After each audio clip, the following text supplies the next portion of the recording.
Good roll. All right, maybe I'll take one more day off and knock out the rest of the work once I'm feeling up to it.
Take it easy.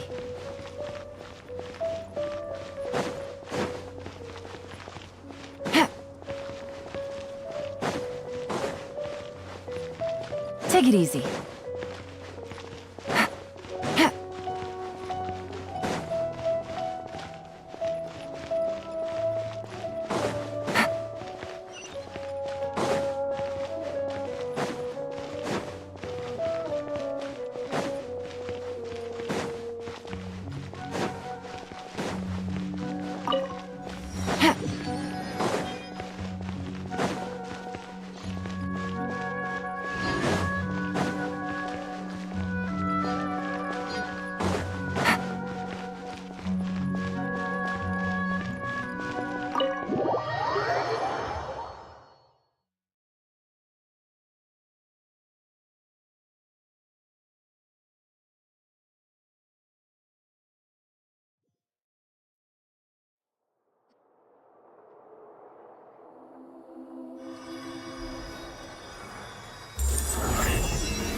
Should I say, it's nice to meet you?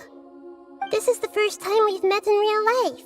Before, we've only met in dreams, consciousness, or when I was in someone else's body.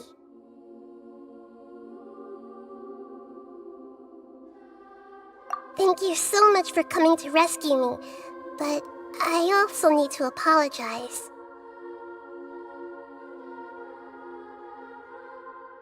During this time, I did some self-reflection. My sense of inferiority and yielding to the academia led to all of this, and created so much trouble for you all. Exactly! We're here because you're a good archon and one of our friends! Thanks, you too. Amazing. So this is how it feels to walk out of that cage with my own body. It's like I just had an endlessly long dream. I can't even tell if I just woke up or was only now born into this world. My concept of self has become so clear. But now doesn't seem to be the time to indulge in this feeling.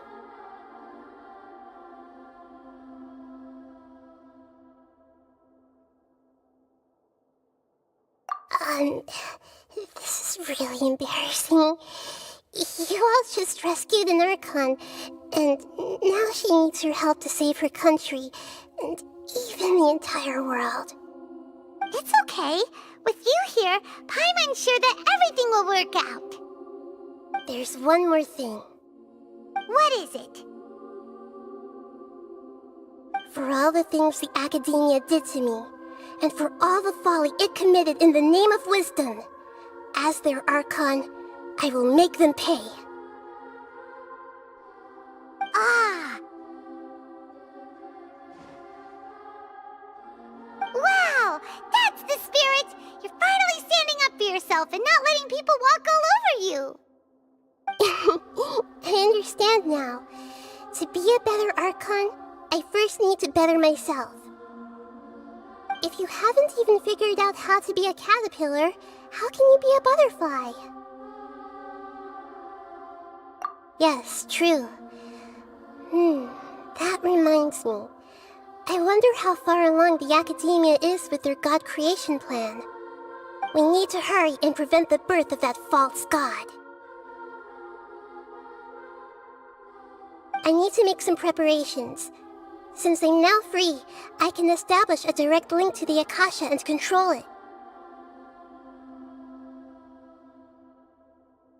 First things first, I need to remove the restrictions that the doctor put on me in the Akasha.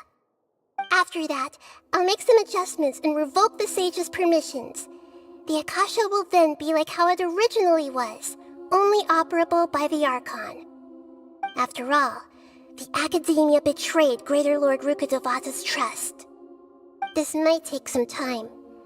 In the meantime, you should also work on your own preparations. If we don't stop the god creation plan in time, we'll be in for a tough fight.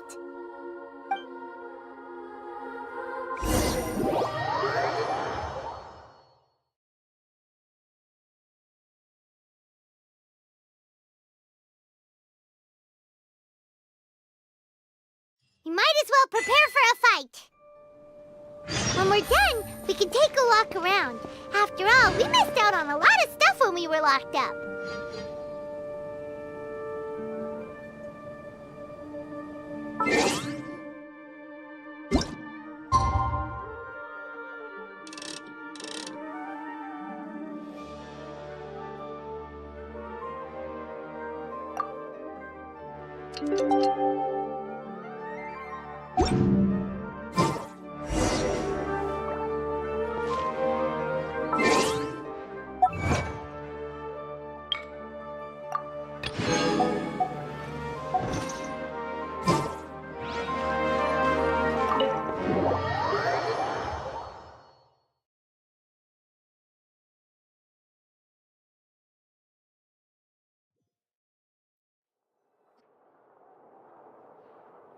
How's it going, Nahida?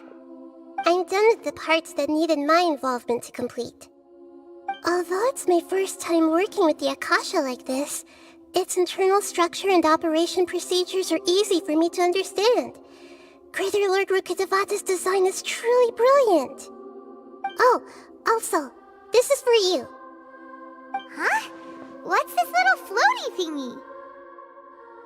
It's a small device I put together just now. You can think of it as an upgraded Akasha terminal.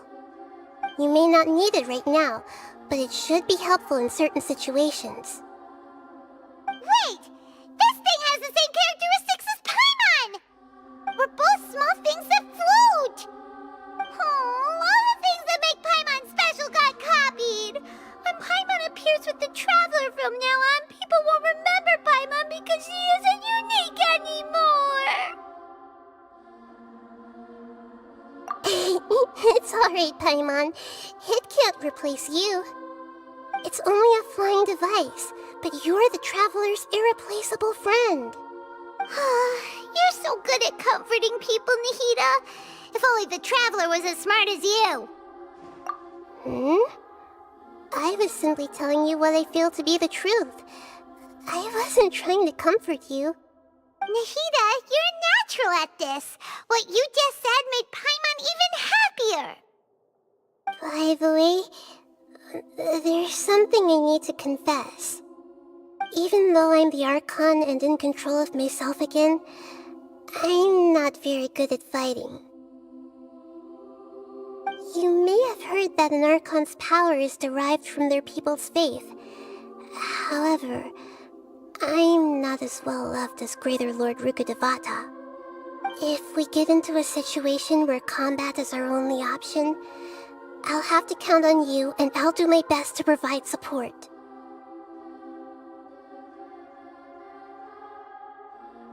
I'm glad I can rely on you. So the God of Wisdom isn't good at fighting? That actually sounds about right. I've located where the false god is. Time is of the essence, so let's skip to it.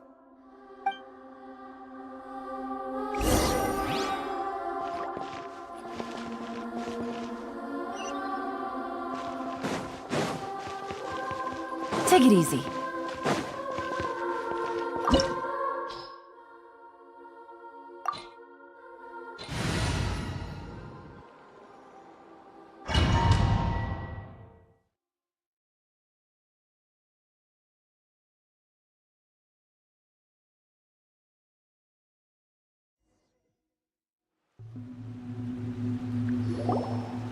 What is this place? Is this really the way we... Wow. Who would have thought there'd be a place like this hidden right slap bang in the middle of the city? The sages wanted to realize their god creation plan without being discovered. The safest and most convenient way would be to build within the academia itself. That's true. They were already hiding one god, so why not two? Judging from the structure here, the project is a huge undertaking. The sages really saw the god creation plan as their ultimate goal. But this place doesn't look like it could have been constructed by the academia alone. The Fatui under the Doctor sure didn't hold back. They provided a lot of technological support.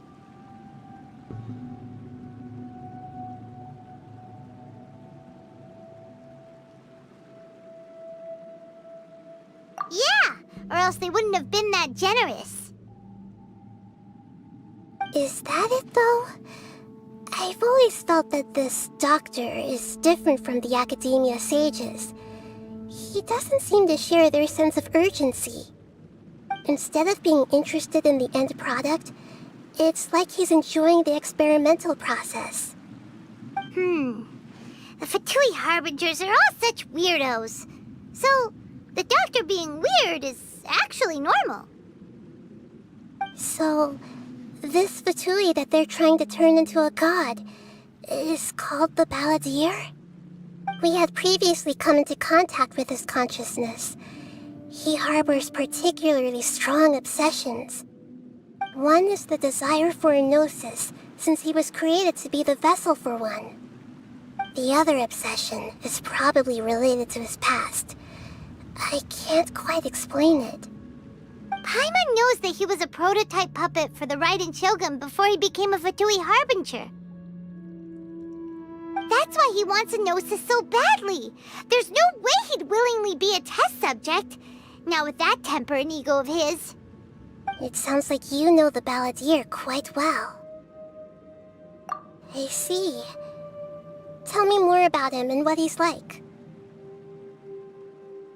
The more we know now, the better we can plan for and react to any future situation.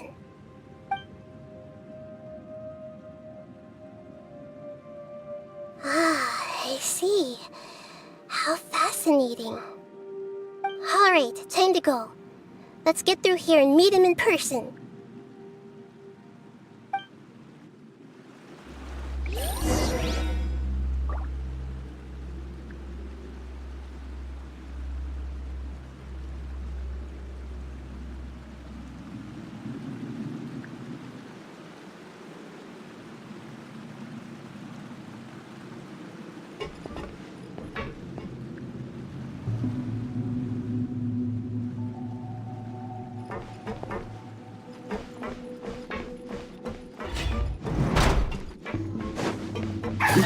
Work time! Gotcha. Time to Game's work! up. Time's over. No excuse for slacking!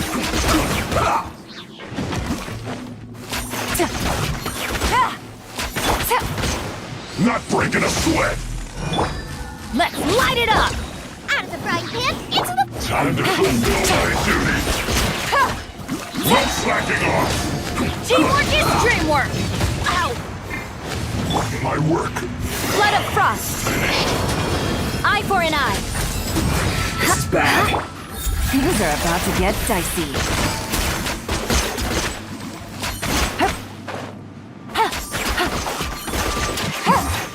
This isn't good. Take it easy.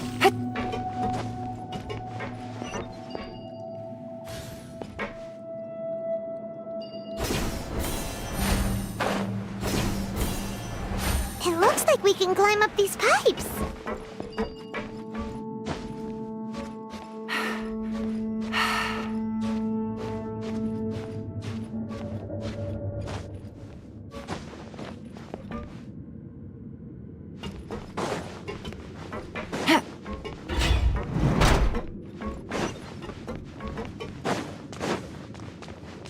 Take it easy.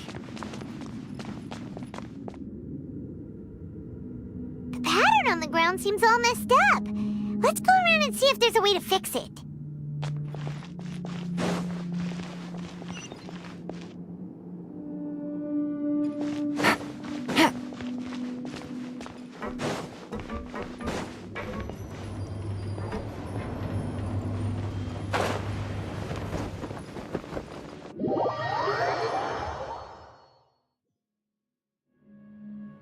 Take it easy.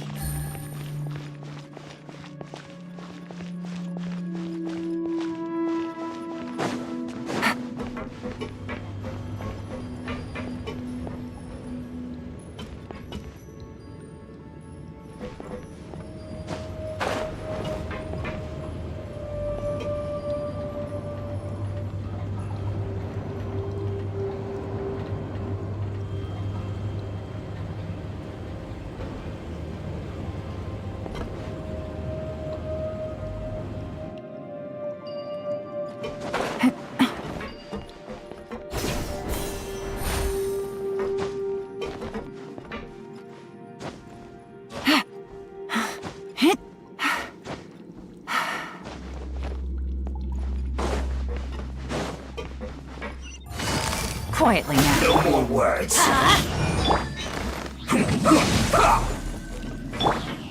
Let's light it up! Let's end this quickly. Stay right I condemn there.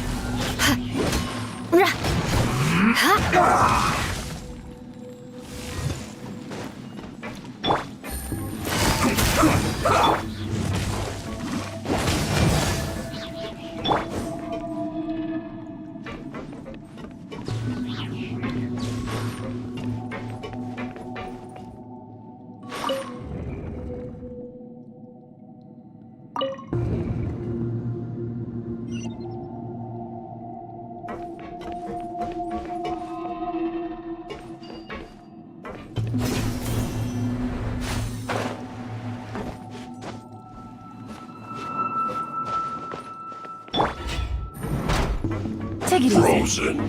Gotcha. Where you'll get frostbite. I'm going in! Game's up. Time's over. Quietly now.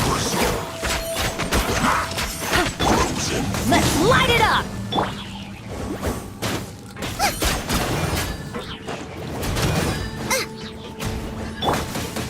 Ow! Oh no! Rack and ruin!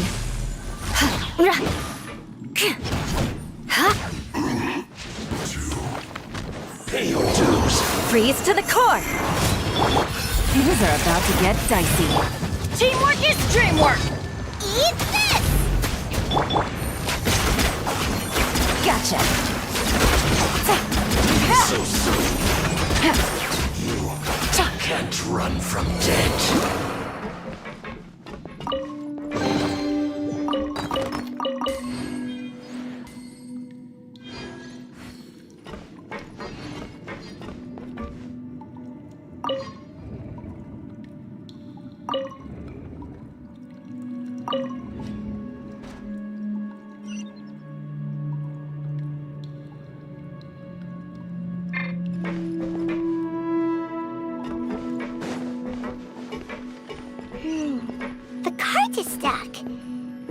something wrong with the tracks. Let's try adjusting the direction of the device to clear the tracks.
I got a new letter from an informant. Looks like the situation has changed again.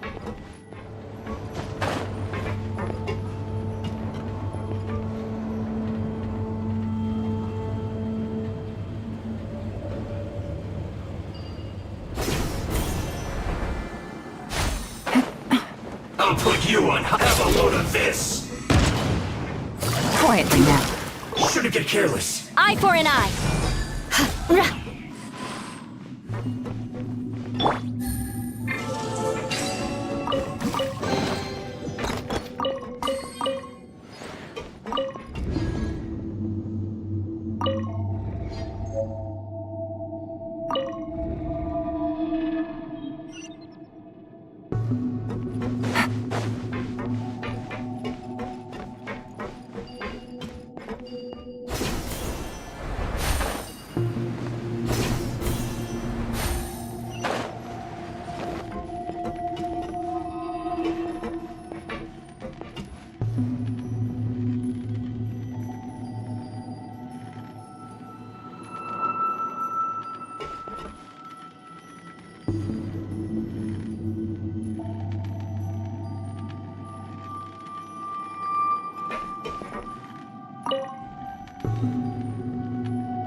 Take it easy.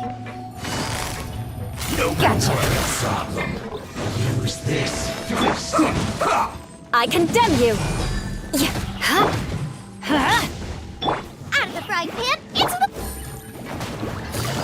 End you. Busted! Tch! Eye for an eye! That seemed to work. Gotcha! Ha! Nice and spicy. I condemn you! I'm going in! Game's up. Fun's over. Let's end this quickly. Eye for an eye! Blood of frost! This is bad. What an annoyance. Busted! Counterattack. Things are about to get dicey. I guess this is it. Finally. So quiet. Well met. Gotcha! Took me a killjoy. We've only just begun. I condemn you! You're toast! This. Everybody stand back! Busted! Take it easy. Looks like I went too far. Rack and ruin! Game's up. Fun's over. Quietly now.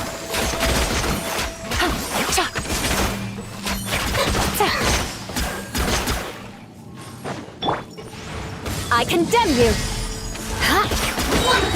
Freeze to the core!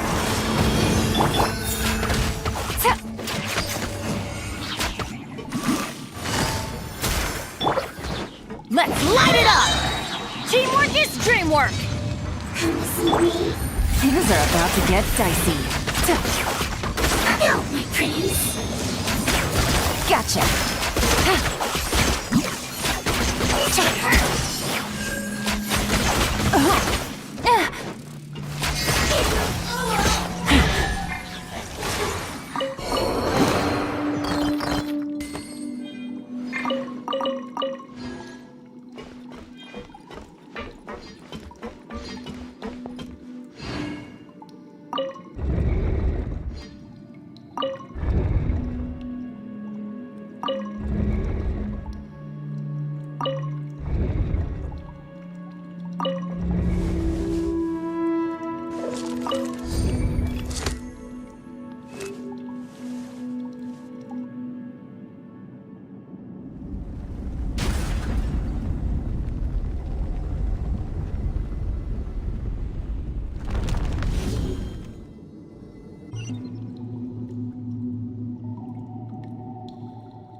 Looking at its operational status, we must prepare for the worst.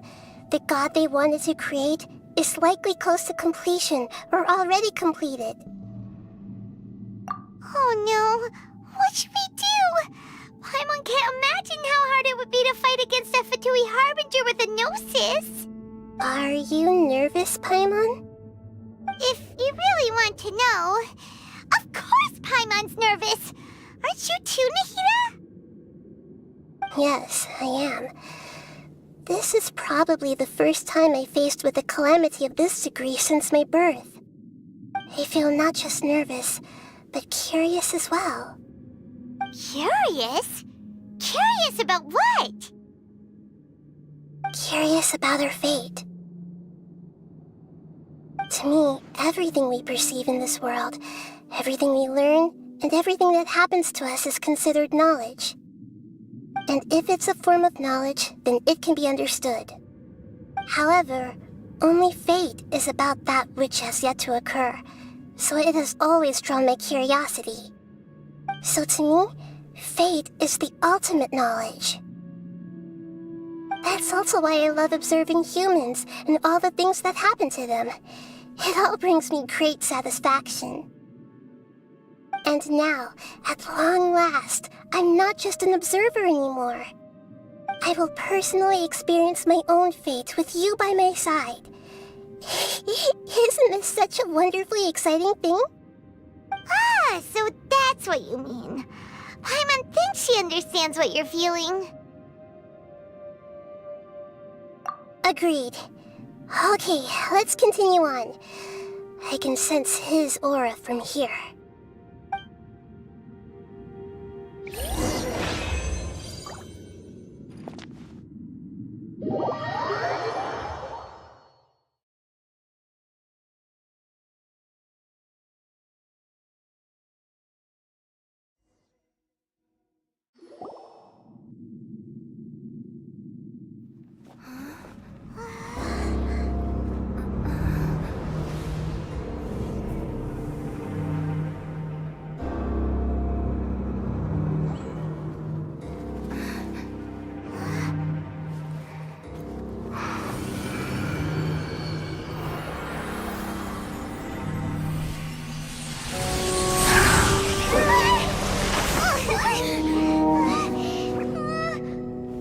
Who would have thought the world would be so eager for my birth? I remember you, Booer, the god of wisdom, and standing beside you, the traveler. Is he all-knowing and powerful now like Greater Lord Rukkhadevata? No, I can't feel the same kind of divinity I felt from the Greater Lord. It seems that the sages didn't get the chance to infuse the divine knowledge capsules into him. But even still, he has undoubtedly become a true god now. So we're too late? The Balladeer has already become a god? The Balladeer. A long bygone title. When my spirit ascended to divinity, I felt as if I had existed for the same number of epochs as heaven and earth. Looking back, the existence of what once called itself Kunikazushi appears infinitely small and ugly.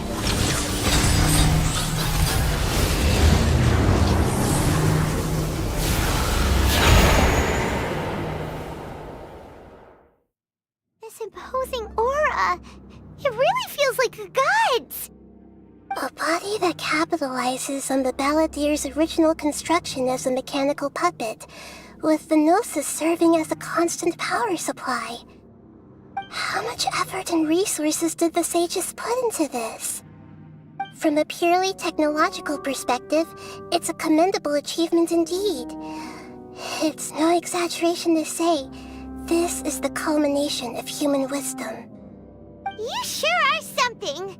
Dishing out compliments at a time like this? But I don't think he's reached the spiritual height of a god. Strife is engraved upon every god and every gnosis brought forth into this world. Can you feel it? The exhilaration of such power, and the thrill of anticipation for our contention. Nahida wouldn't feel the same things as you! Do you not realize that you are interrupting a conversation between gods? Lowly creature, know your place!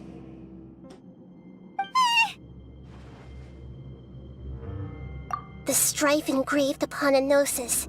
You're talking about the Archon War. Tevat's current peace was not easily won. I didn't personally participate in the Archon War, but the way I see it, all those losses were meaningless, driven by the demands of the laws. There's no point in bringing it up again.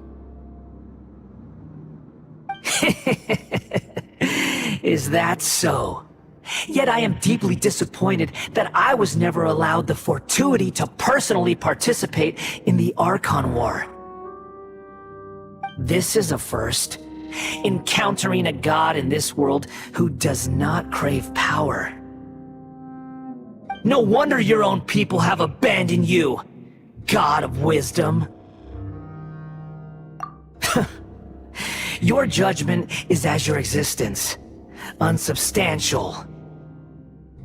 This is where everything ends, Booer, the God of Wisdom. You should know that wisdom cannot solve every problem. Like now, where your only option is to face me in combat.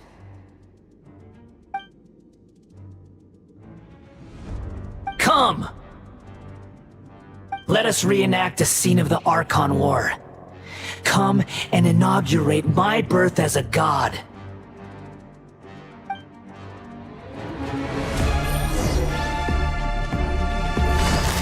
Quietly now. Feeble human! Rack and ruin! Here comes the catch. Busted. Insignificant pest!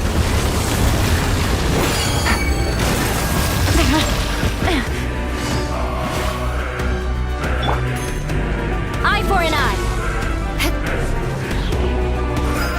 My endless cycle begins!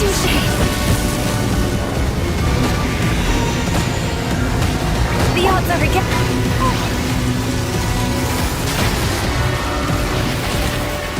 Adventure time!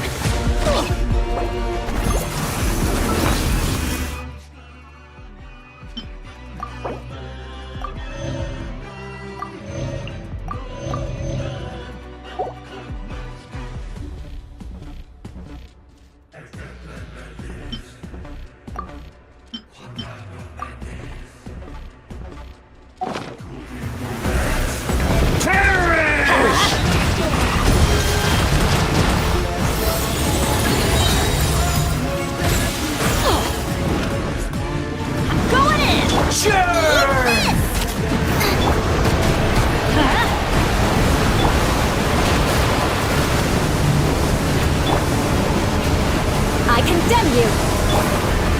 Let's light it up! Feeble! Get them!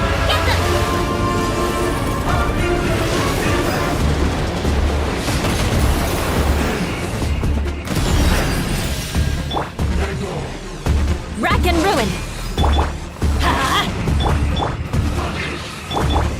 Things are about to get dicey.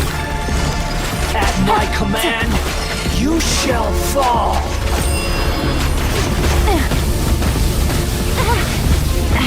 What a trick. Gutsy. Let's light it up! Insignificant pest!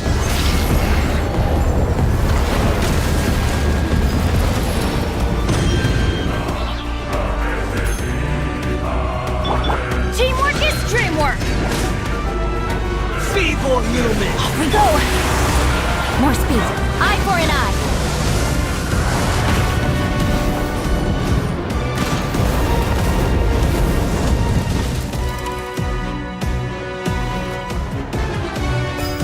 My endless cycle begins!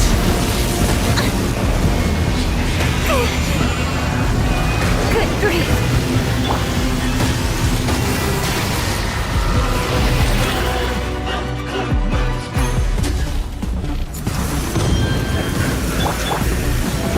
Vengeance will be mine. Crush. Nice and spicy! Insignificant.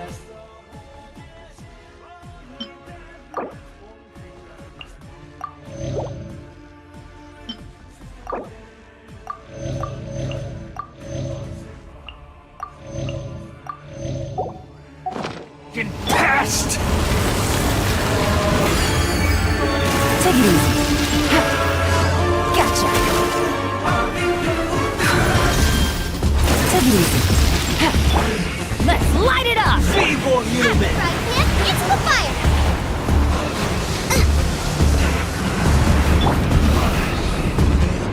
Touché! Rack and ruin! Busted! Everybody stand back! You're toast! At my command, you shall fall. Quietly now.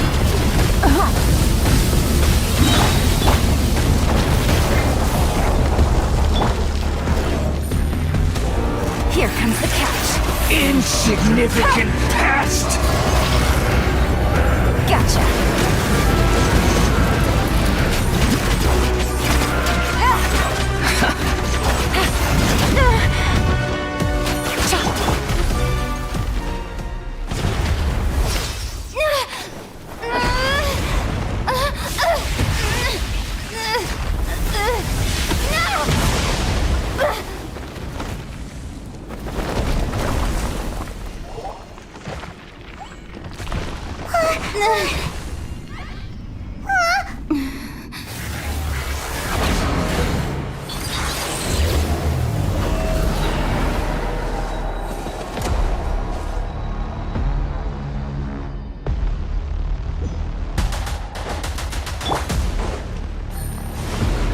Tremble!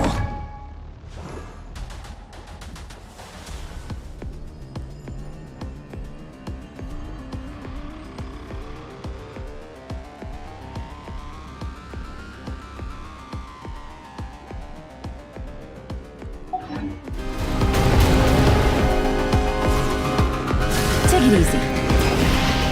Burn to oblivion! Busted.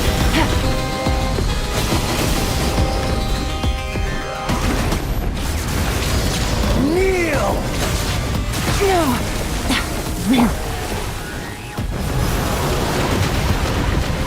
Let's light it up! Gotcha.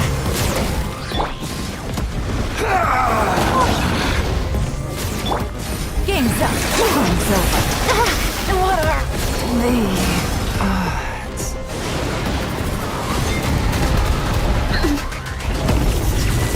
More speed.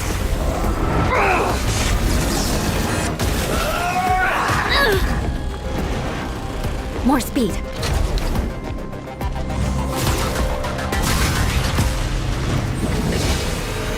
Reality is pain!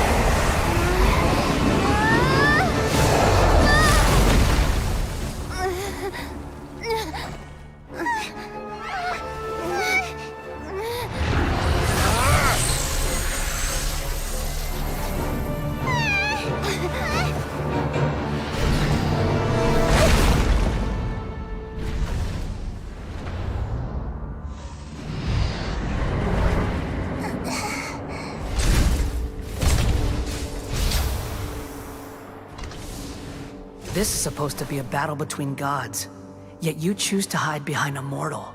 And now, you're acting like you'd sacrifice yourself for a human. Are you having fun proving a false sense of heroism to yourself, Booer?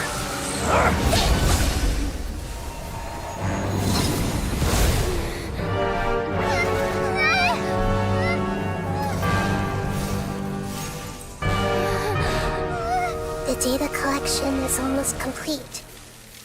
Do you even know how many times you've tried to take my gnosis from me?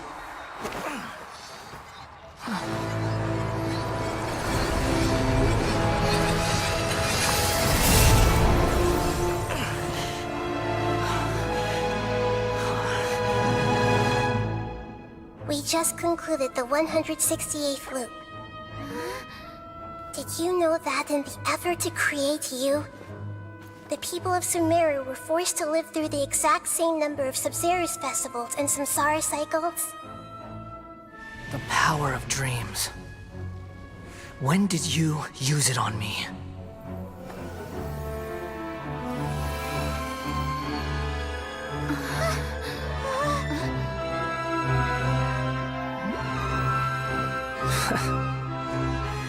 You can't even defeat me in a dream.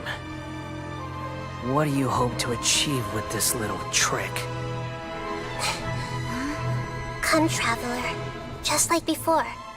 Allow me to awaken the memories in your dreams. All that battle experience! It's more than that. Compile everyone's wisdom in the name of the Archon. That is the original function of the Akasha. I've sent everything that happened just now to the people of Sumeru in the form of knowledge. I've asked them to help you find a way to defeat the false god.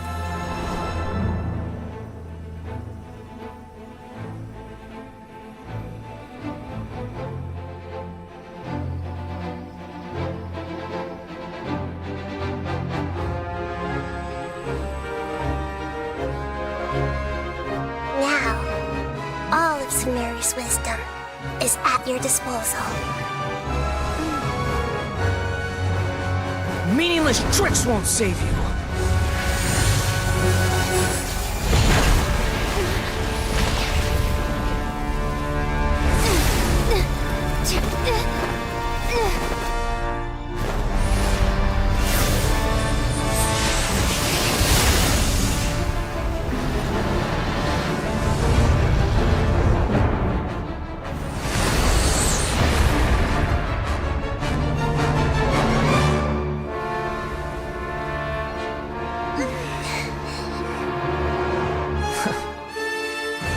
Are you done with your tricks? Can I finally take this as a real battle between gods? I'll leave this to you, the first sage of Lure.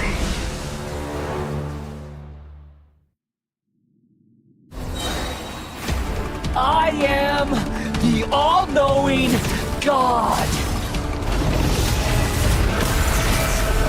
Temple of Wisdom! I'm going in! Here comes the catch. Burn to oblivion!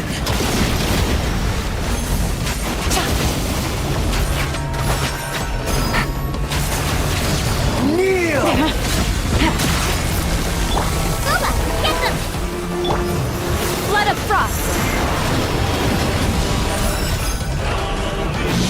Filth!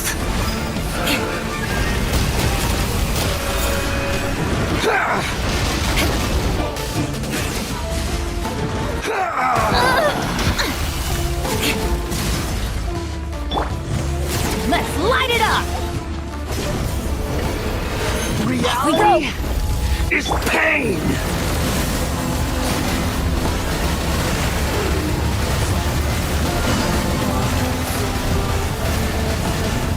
Busted.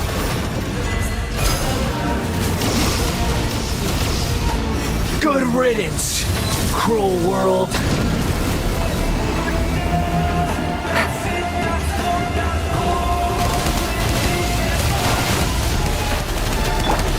Eye for an eye.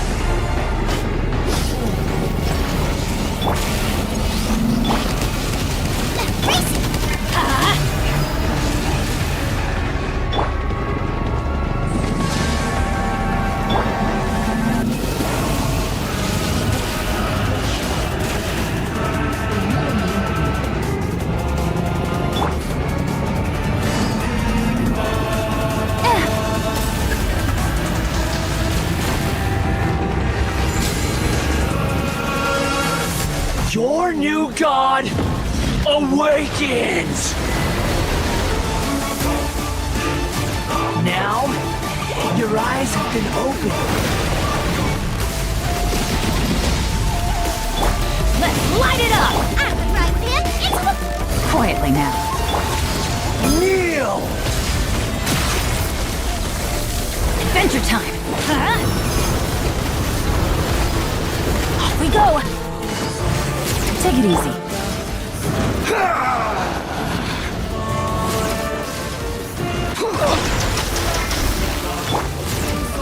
I see everything! Tremble!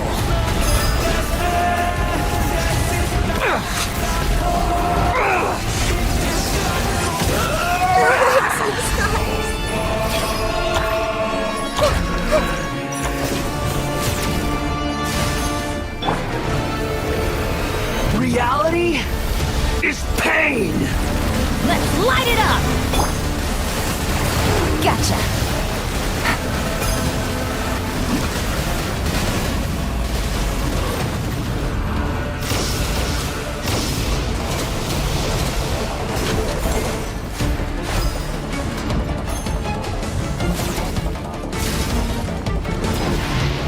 Burn to oblivion!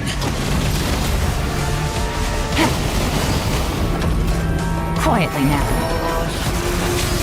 Kneel! Adventure time!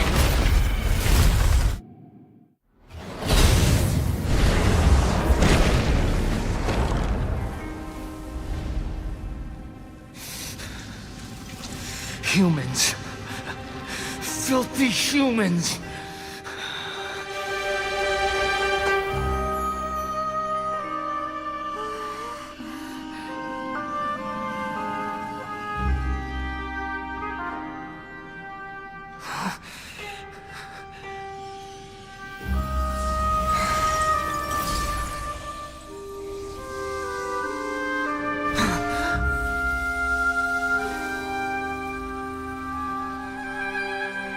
No! Wait! Please! Anything but the Gnosis!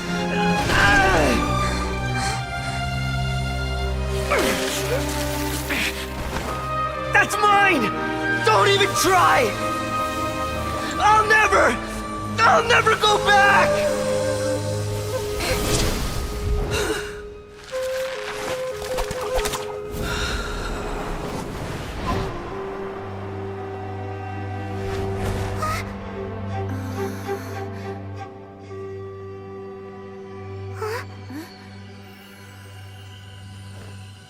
We haven't yet found the answer to the most important mystery.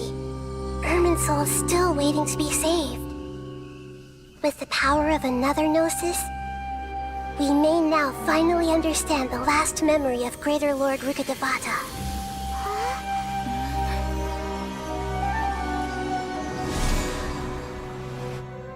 This is...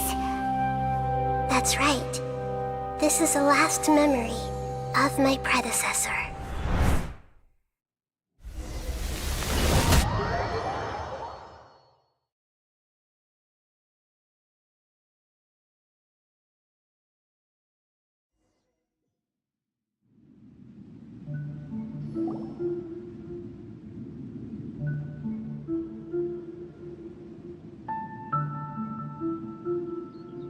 Huh. This sure seems very different from what Paimon imagined. Shouldn't Irminsul be in this realm of consciousness? Yes, that is our destination.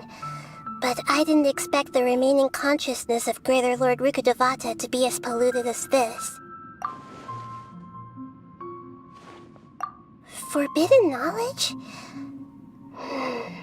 It seems you know about a concept that even I don't completely understand. Could you tell me what you know?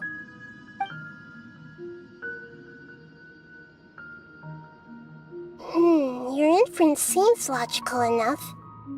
Forbidden knowledge once polluted the desert thousands of years ago, but was successfully repelled thanks to King Deshret's self-sacrifice, and Greater Lord Rukkhadevata nearly exhausting her power. Then, a second instance of forbidden knowledge pollution occurred during the Conria Cataclysm 500 years ago. But I'm afraid it is much more serious this time, with Irminsul itself already in danger. So, if we're in the remaining consciousness of Greater Lord Rukkhadevata, and it's also been affected by forbidden knowledge pollution, then does that mean, in order to save us, Greater Lord Rukkhadevata? Yes. It's very possible that she sacrificed her life in the fight against forbidden knowledge. She didn't completely eradicate forbidden knowledge, but if it weren't for her actions, the pollution would have been far more rampant over these past 500 years. The way that everyone, including me, has forgotten everything about forbidden knowledge may very well be due to her restoration of Irminsul. Aww. Do you feel sad, Nahida? I'm just is sharing her pain. The pollution of her consciousness here is severe. There is madness, chaos, and pain all around us. Did she fight to resist the forbidden knowledge pollution in such terrible conditions, all the way up to her last breath?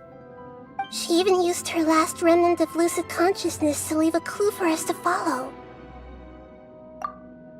Yes, her words were distorted by forbidden knowledge, so that's all we could hear. But now, we have a chance to find the answer to this mystery. We can cross the polluted consciousness until we found the right path to meet with our lucid consciousness. And then, we'll let Greater Lord Rukkhadevata tell us the truth in person. Each of us need to be mindful of the state of our own consciousness while we are here. Even with the Gnosis' protection, we must always keep a clear mind. Otherwise, we could go mad at any moment. That's so scary. Don't worry, it should be easy enough for you to keep that mind of yours clear, Paimon. Let's go.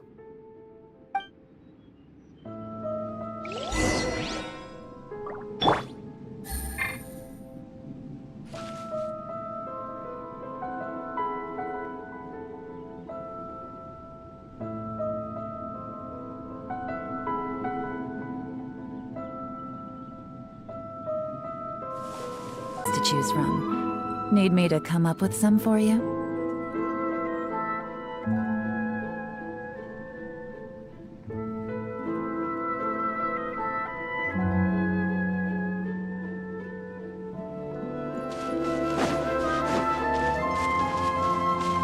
Are we in the air?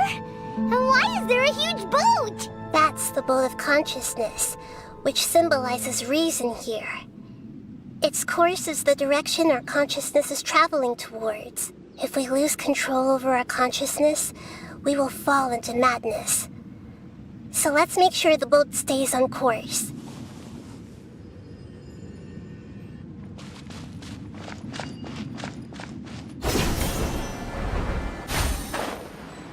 Wow.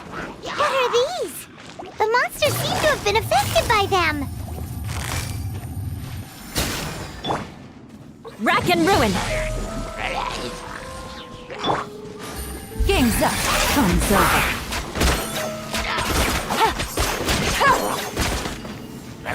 Busted.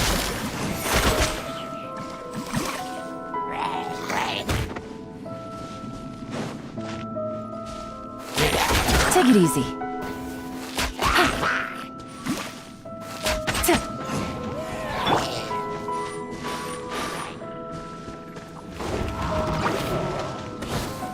I condemn you! Everybody stand back! Huh? Quietly now. Good grief! Vengeance will be mine! Things are about to get dicey. Gotcha! Let's light it up!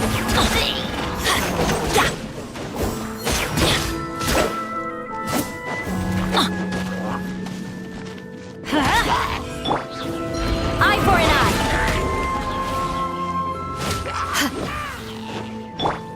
I'm going in!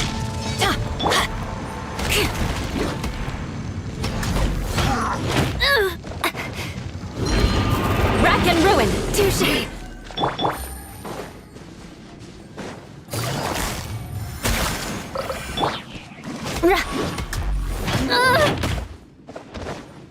I condemn you! Busted!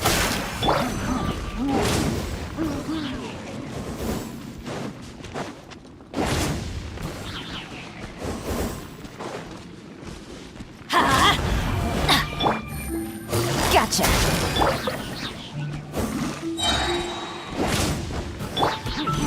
Rack and ruin!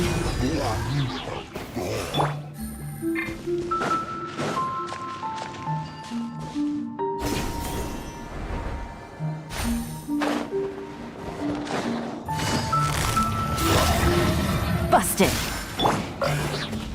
Teamwork is dreamwork! Here comes the catch!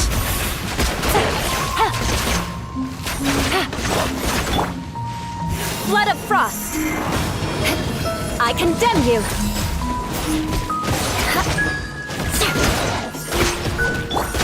You're toast!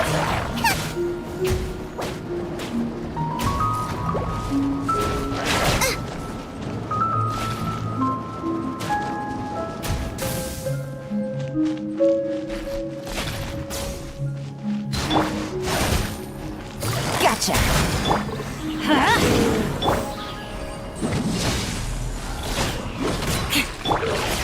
Off we go! Ha!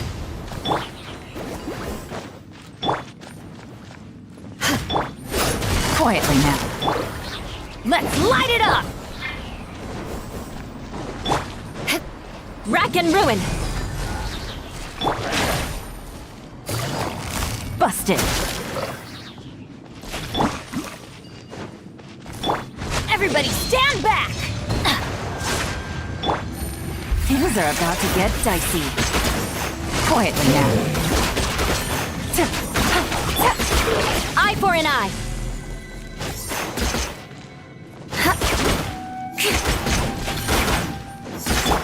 Busted. Freeze to the core. I condemn you. More speed.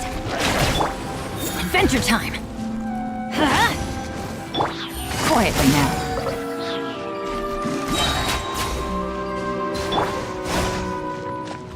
Rack and ruin! Look! Four-leaf sigils have appeared in the sky!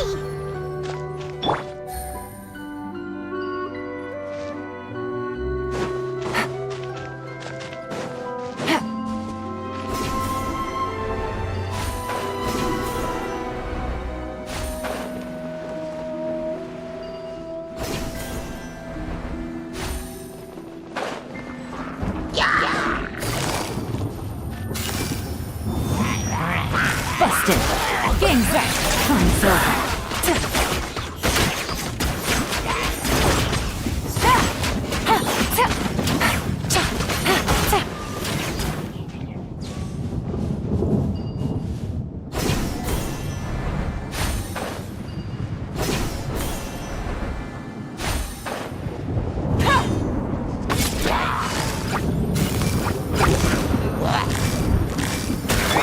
Teamwork is dreamwork! Eat this! Here comes the catch.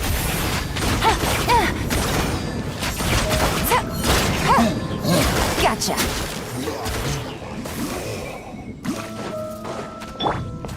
Eye for an eye.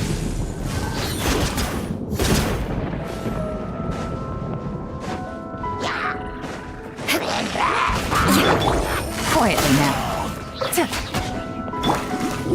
Flood of frost. I condemn you. Things are about to get dicey.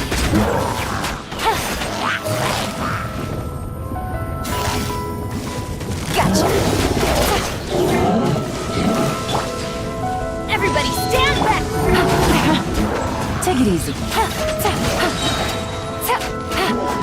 Game's up. Fun's over.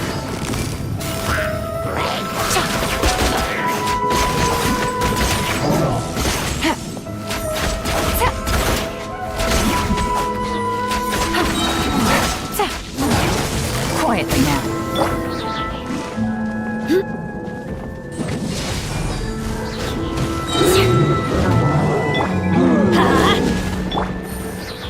Gotcha. To control the boat of consciousness, we need to find the helm first.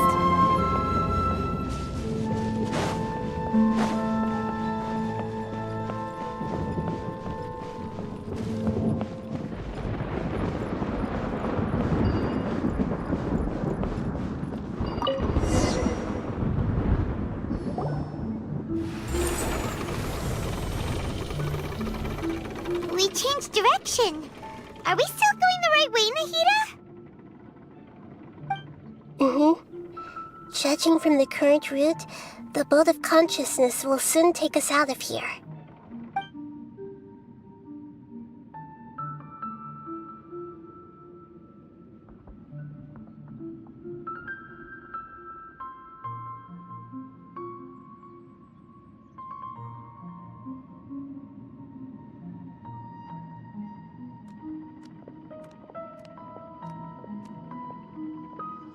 We'll be arriving at our destination soon. How are you feeling? Are your minds still intact? Huh? But everything's been completely normal for Paimon. Hopefully there won't be any more interruptions. This time, we should be able to meet Greater Lord Rukkhadevata.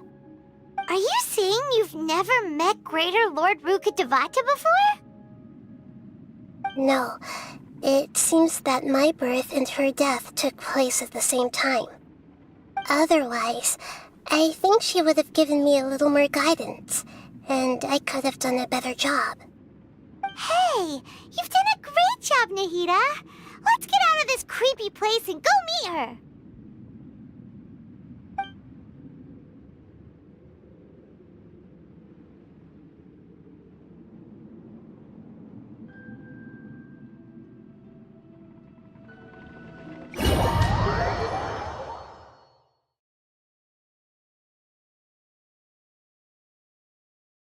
So, is this the place you were talking about?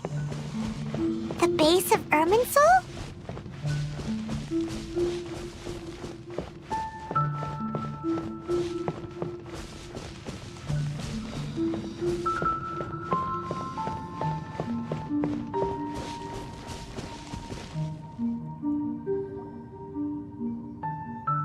Well, this is the place.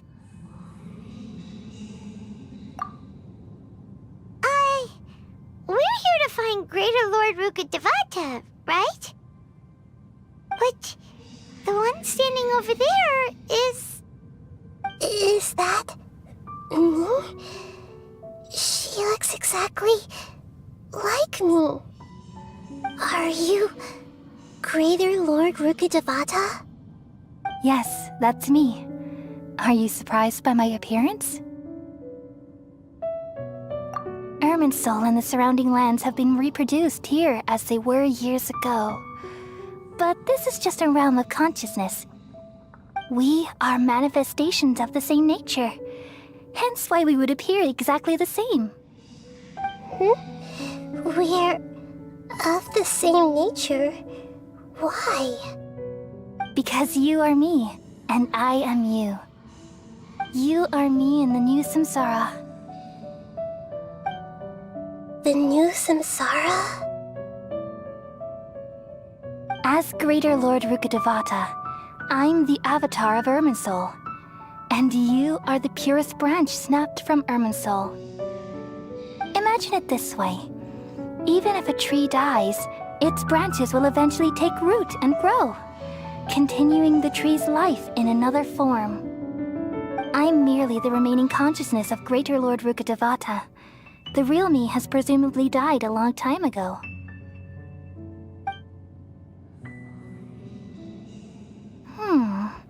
Judging from your appearance, I've probably been dead for 500 years. But you're finally here. My new self in the samsara.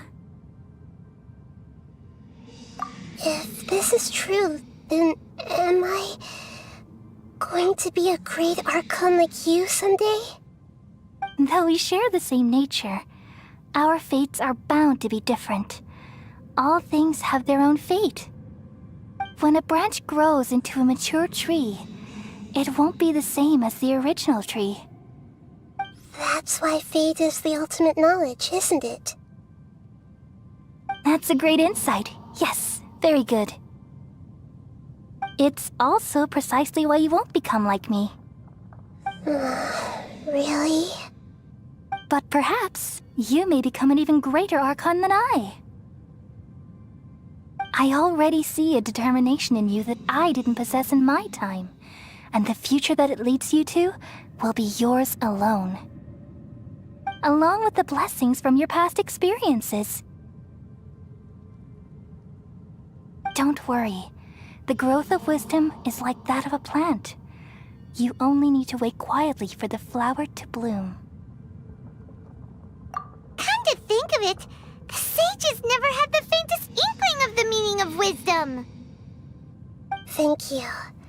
Nothing makes me happier than discovering that the archon I always admired was in fact myself in another fate.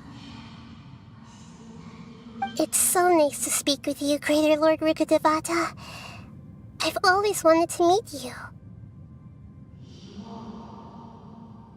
The feeling is mutual. From the moment I snapped the branch off Irminsul and created you, I've also looked forward to talking with you.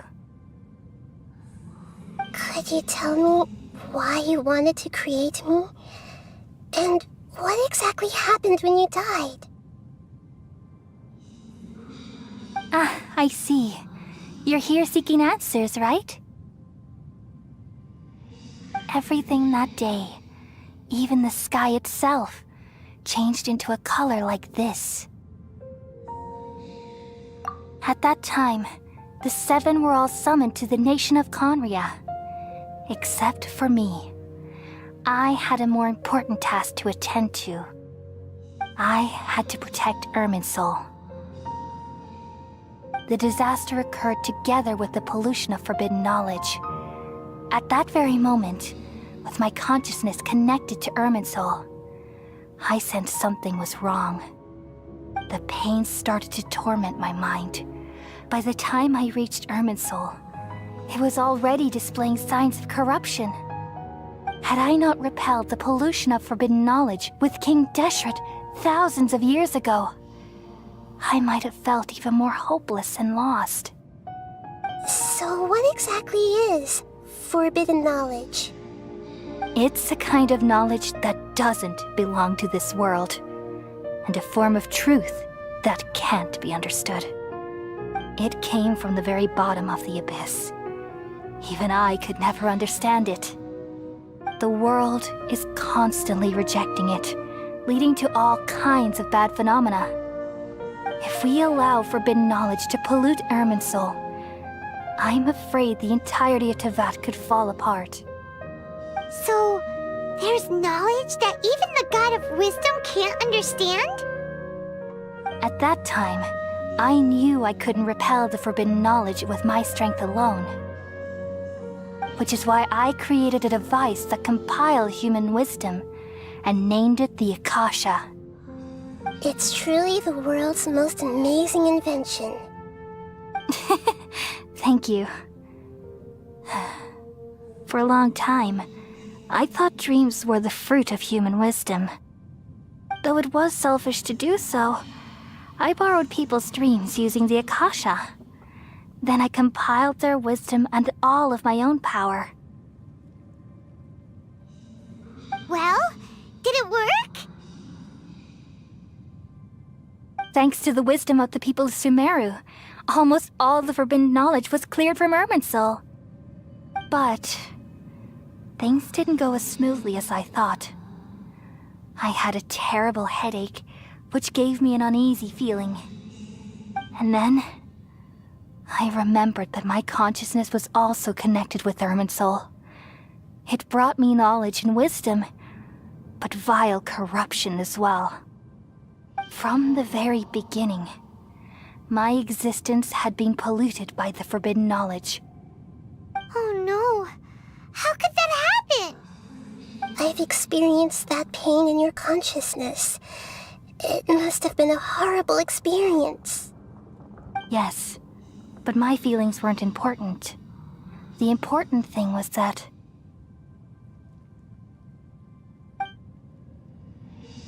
even if I died, my existence and everything related to me would continue to exist in Irminsul as memories and knowledge, meaning that the forbidden knowledge couldn't ever be permanently eradicated.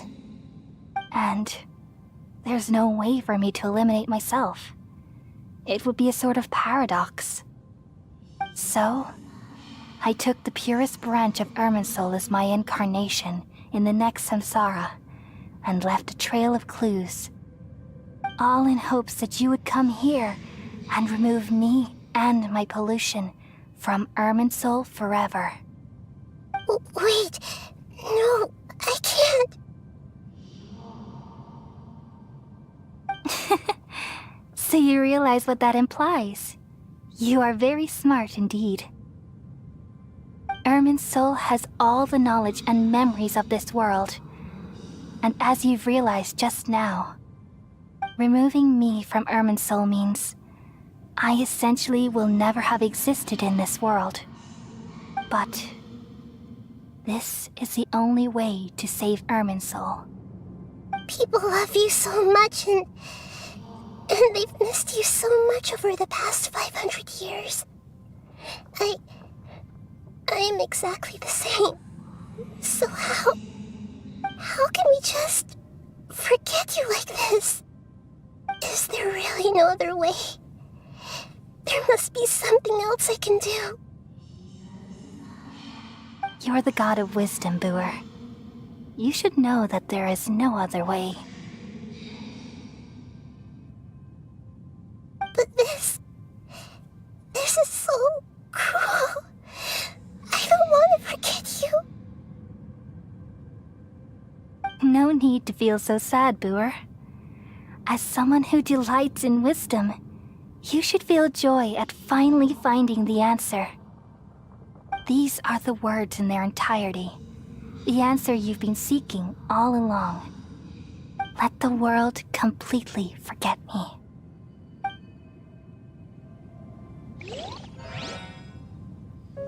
We all nestle under the great tree of wisdom, peering out to perceive the world. From the earth and from the rain, we perceive its wonders, until we become a white bird to perch atop a branch, and finally snap off the most important leaf. Once upon a time, I alone dreamed in this world. In my dreams, everybody would also dream after they fell asleep. Wild and wonderful thoughts would emerge from their minds. Some tumbled to the ground, and others floated to the sky, connecting all things in the world into one dazzling net. Among a plethora of worlds were numerous smaller worlds, all of fate, finding within the tapestry their brilliant glow. I gradually understood that these indescribable and constantly changing things are the most profound things in the world. Only they can completely repel the madness. Only dreams can awaken consciousness from the deepest darkness.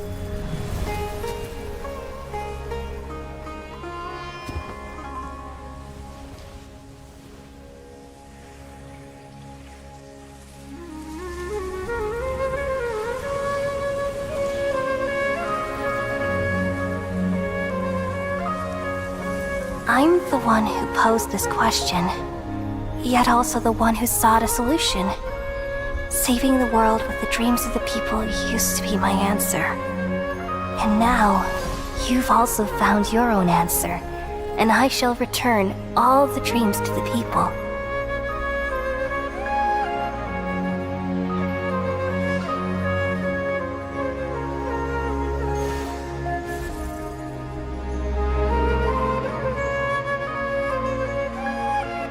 Goodbye, people of Sumeru. May you be blessed tonight with the sweetest of dreams.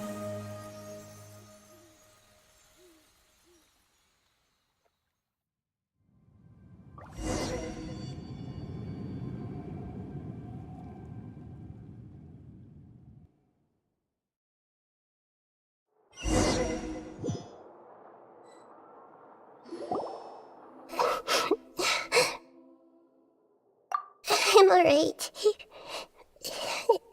I'm just a little confused. We've just saved the world, right? So why am I crying?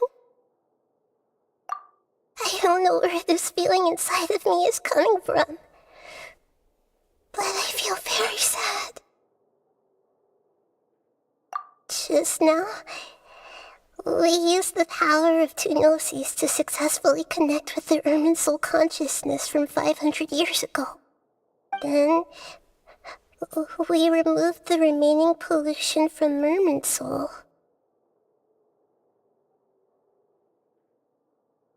Yeah, what's wrong? Weren't you there just now?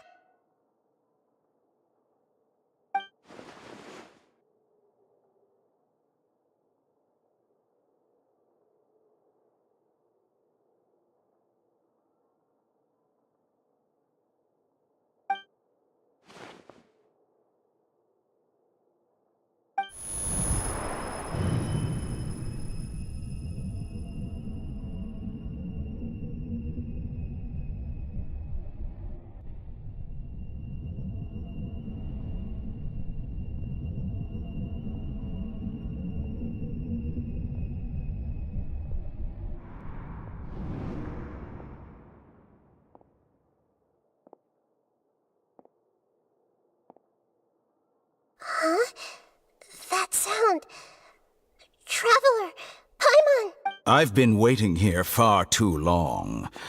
But finally I have the chance to be alone with you. All the precious time I wasted has finally paid off. The doctor! What have you done? Just a type of sound wave that can quickly put defenseless people into a dream. As I expected, it doesn't have any effect on gods. This is the only thing of interest I found among the sage's research.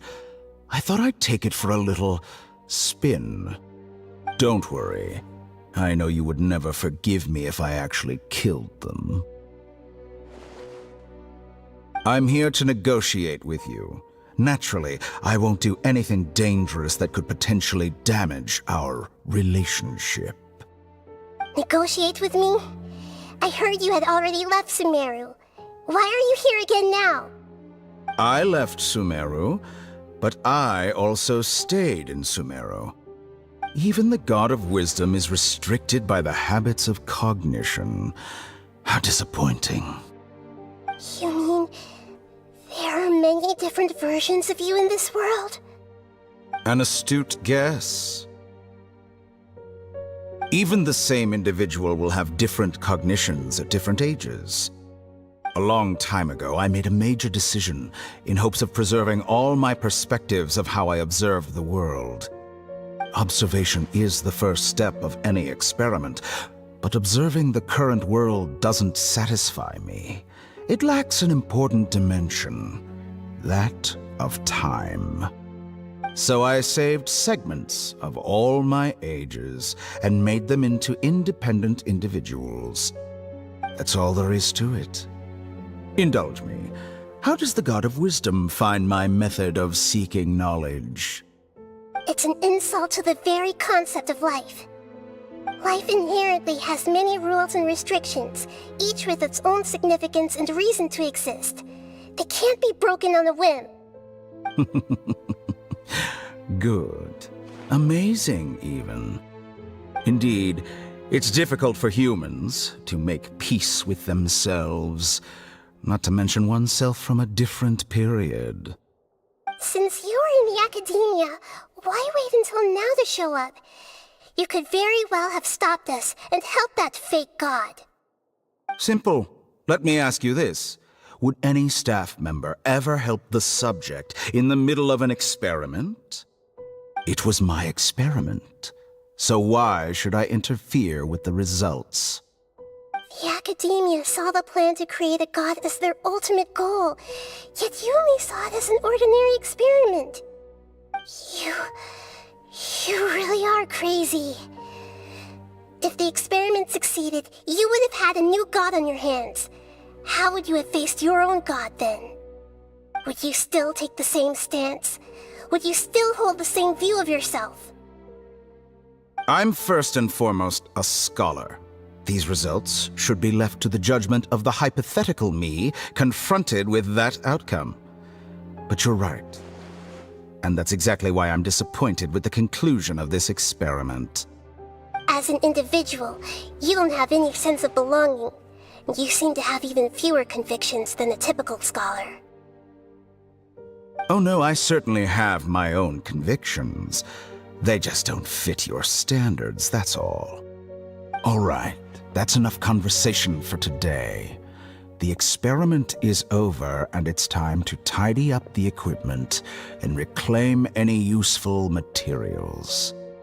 For example, the Gnosis. Lesser Lord Kusanali, you're an intelligent archon. I'm sure you understand the disparity in our combat abilities at this time. Besides, you have no way to use that electro-gnosis in battle. Didn't you say you were here to negotiate with me? Somehow, it's starting to seem like you intend to take it by force now. I'm merely stating a fact. After all, I'm also a scholar.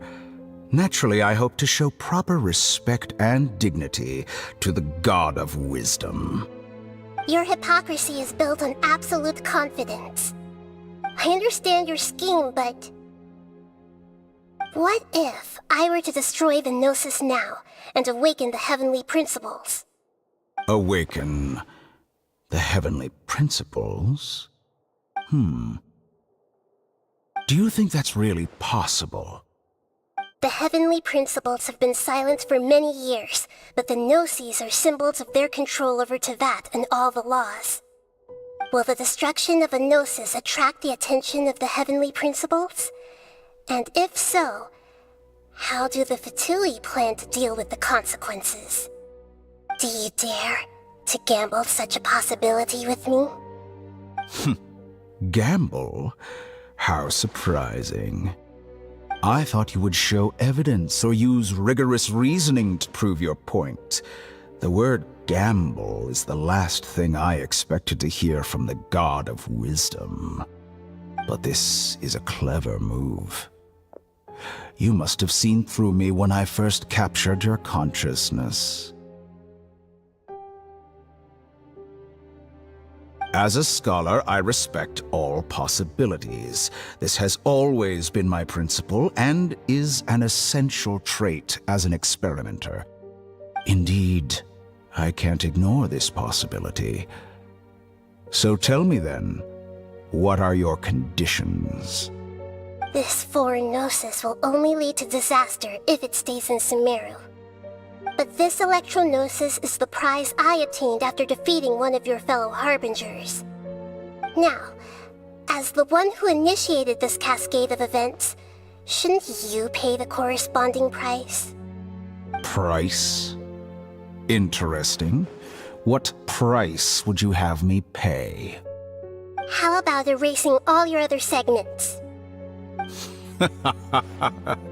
So this is how you wish to restrict me, the most threatening opponent of the Nation of Wisdom. What you request of me is like plucking out the eyes I have placed in the dimension of time. Segments are extraordinarily difficult to make.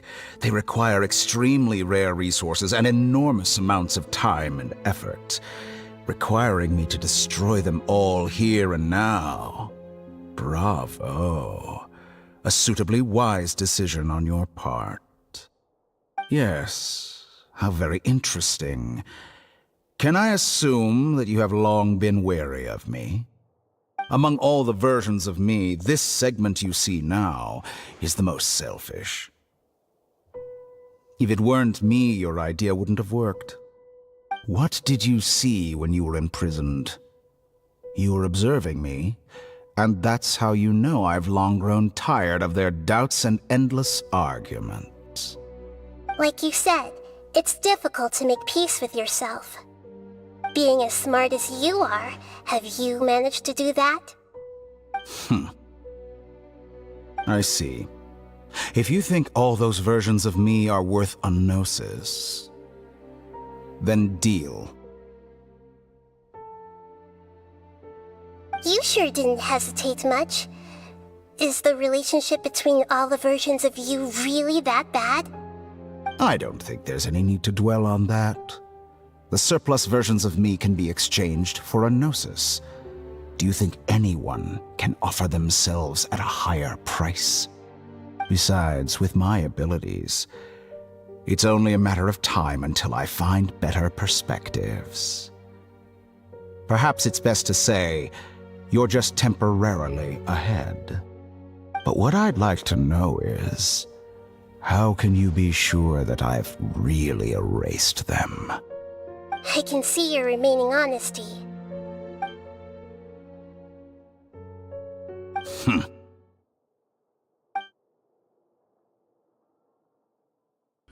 What a ridiculous decision! Sheer You can't be foolishness. serious! How could I have been so short-sighted. You think Even this is the yourself. end? I'll have my I revenge! quit. You'll make Good this moment riddance. count.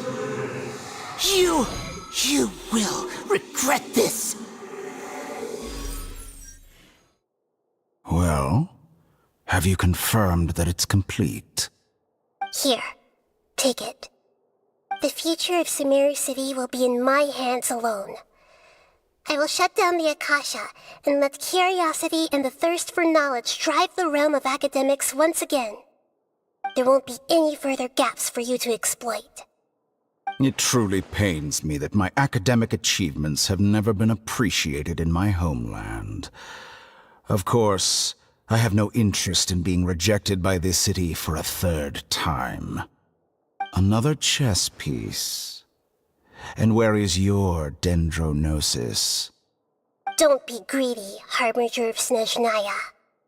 No, this is a different transaction. If you intend to turn off the Akasha anyway, then there's no further use for the Gnosis of Sumeru, is there?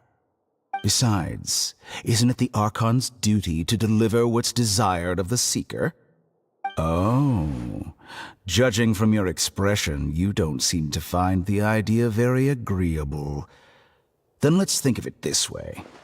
Since you're the god of wisdom, how about I exchange some knowledge with you? People exchanging knowledge with the god of wisdom is the stuff of legends. Yet here you wish to exchange knowledge for the god of wisdom's property. Arrogant as that is, it has piqued my interest. Let me ask you, have you in all your mighty knowledge ever heard the rumor that the skies of Tevat are fake? Huh?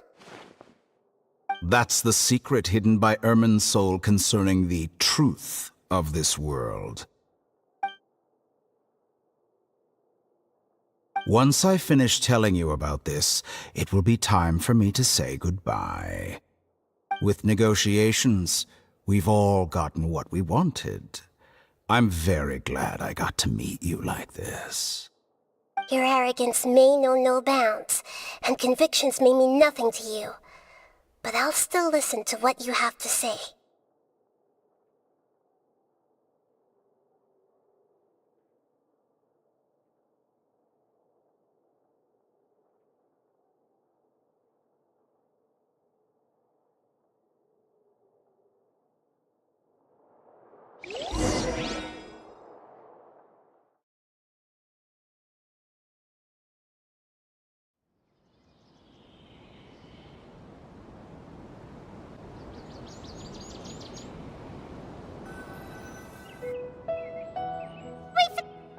Together! Okay. Wake her up.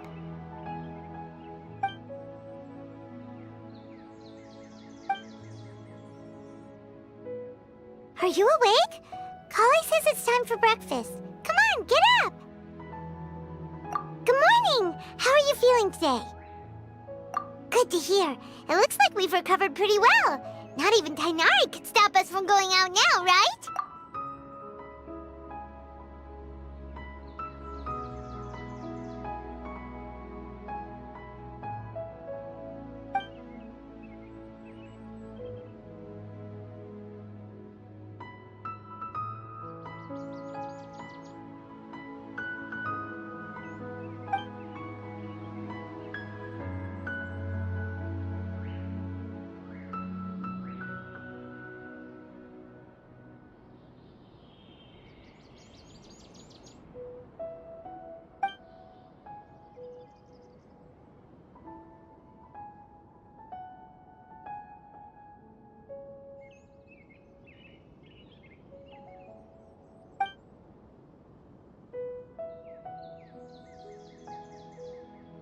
Come on, Traveler, let's go!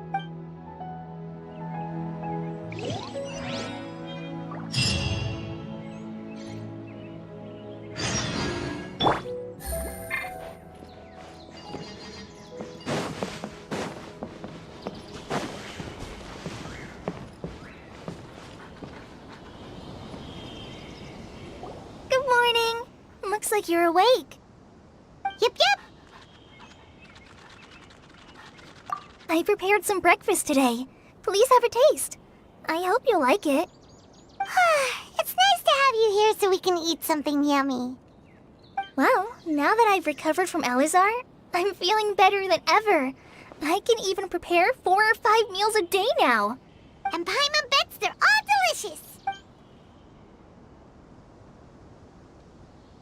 Oh, by the way, someone brought a letter for you after you went to sleep last night. Nope. Paimon wanted to read the letter with you after you woke up, so Paimon didn't open it. Oh, it's from Nilu! Ahem. We're going to hold a feast at the Grand Bazaar and celebrate Cyano's reinstatement as the General Mahamatra. As heroes of Sumeru, please be sure to attend. I'll wait for you. The date of the banquet is written on the back. It's in 2 days. Oh, I've also heard that you've become heroes here as well. That's amazing. Everyone's aware of your abilities. There's no need to be modest. Anyway, let's go to the Grand Bazaar to have a look. Oh, before you leave, be sure to inform Master Tainari.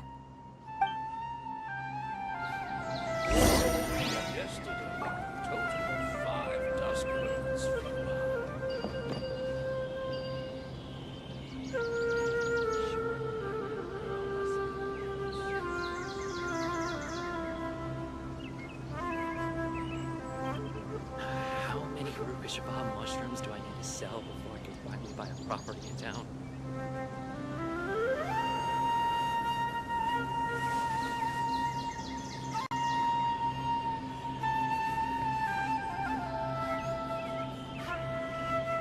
Yesterday, a total of 5 dusk birds.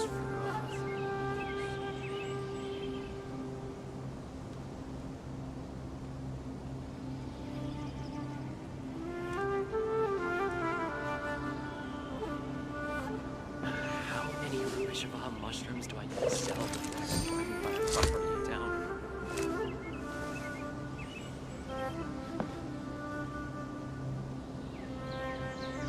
Yesterday, a total of 5 dusk birds.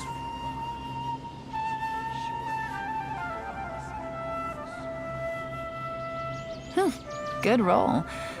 All right, maybe I'll take one more day off and knock out the rest of the work once I'm feeling up to it.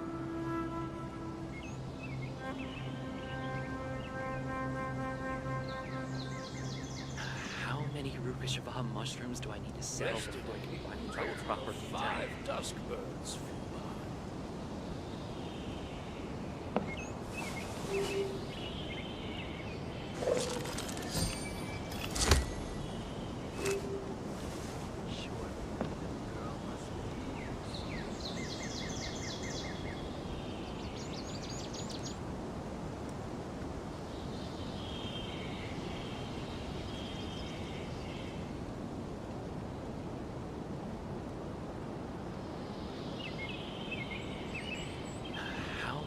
Shabbat mushrooms do I need to sell before I can finally buy a property in town?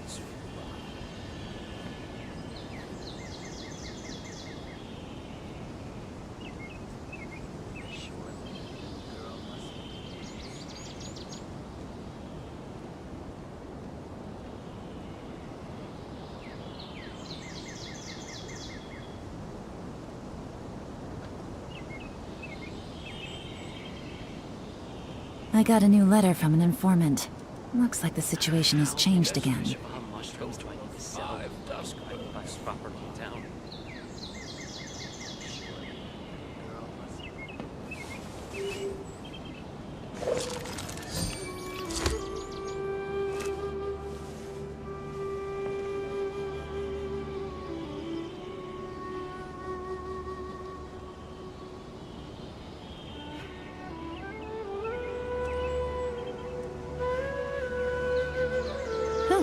Good roll.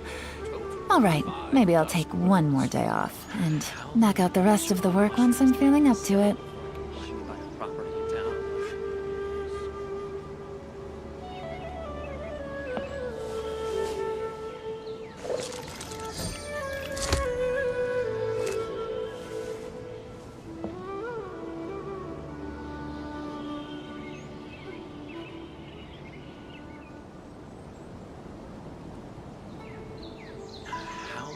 Shabbat mushrooms do I need to sell before I can buy a property in town?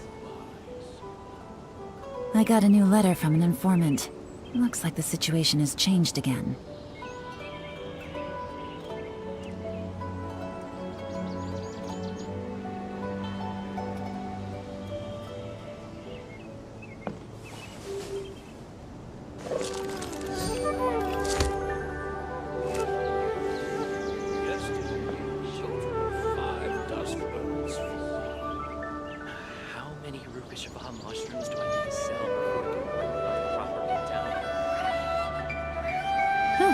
Good roll. All right, maybe I'll take one more day off and knock out the rest of the work once I'm feeling up to it.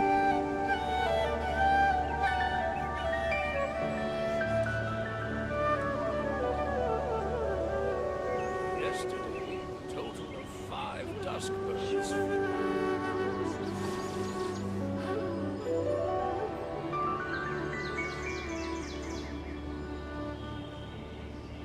How many Rukashava mushrooms do I need to sell before I can finally buy a property in town?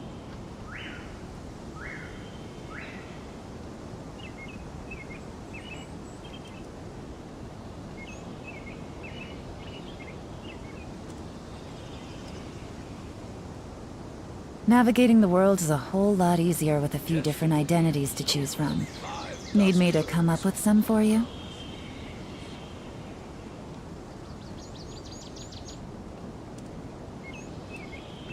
How many Rukashava mushrooms do I need to sell before I can finally buy a property in town?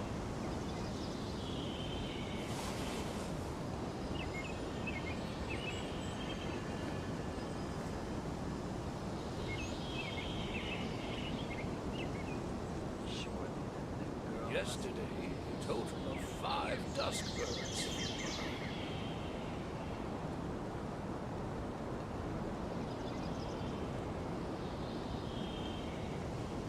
I got a new letter from an informant. Looks like the situation has changed again. How many Rukashava mushrooms do I need to sell before I can finally buy a property in town?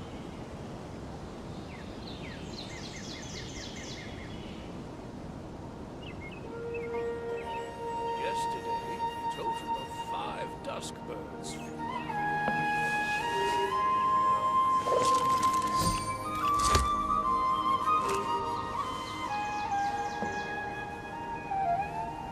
How many Rukashava mushrooms do I need to sell before I can finally buy a property in town?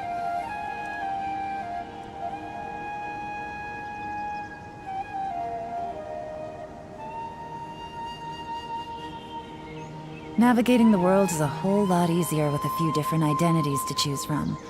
Need me to come up with some for you? 5 dusk birds.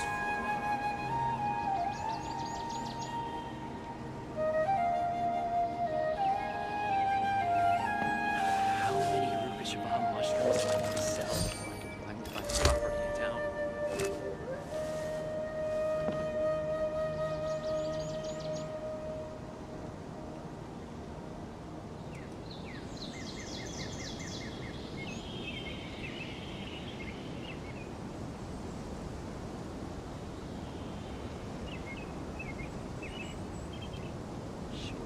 Yesterday, a total of I got a new 5 letter from dusk an birds. informant. Looks like the situation has changed again.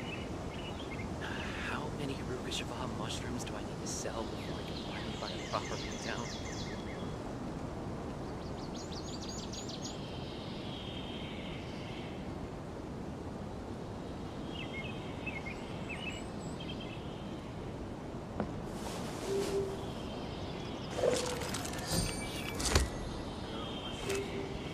Yesterday, a total of 5 dusk birds flew by.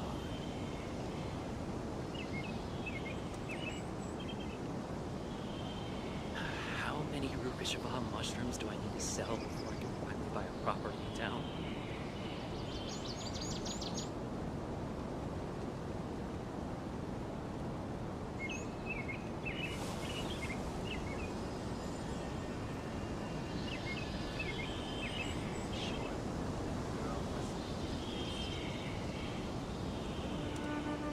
Yesterday, a total of How many 5 dusk Rukashava birds. mushrooms do I need to sell before I can finally buy a property in town?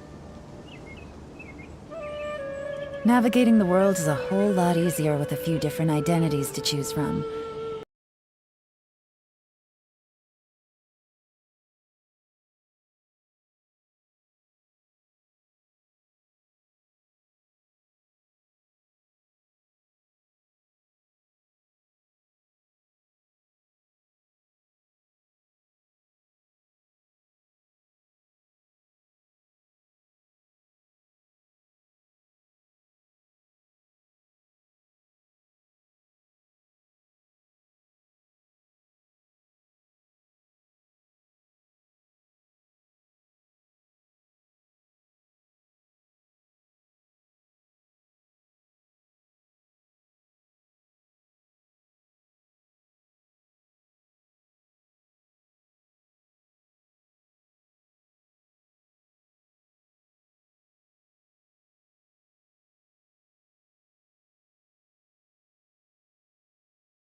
Ah, good morning. How do you feel today? We feel much better. How about you?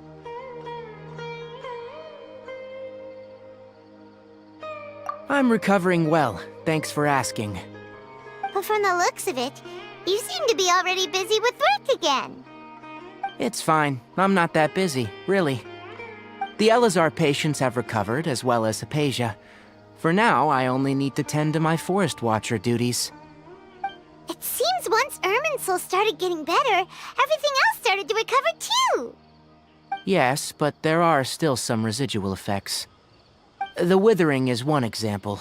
Though it won't spread anymore, the existing zones won't just disappear. We forest rangers will still need to do the work. By the way, we have some good news. Sino got his position back. This news is hardly new. He had already mentioned it to me before. Huh? You mean he was already here? Why didn't he come to say hi to us? He visited once, but he was afraid of disturbing you while you were resting. He just asked me a few questions and left. Then you probably already know all about the celebration feast. Celebration feast?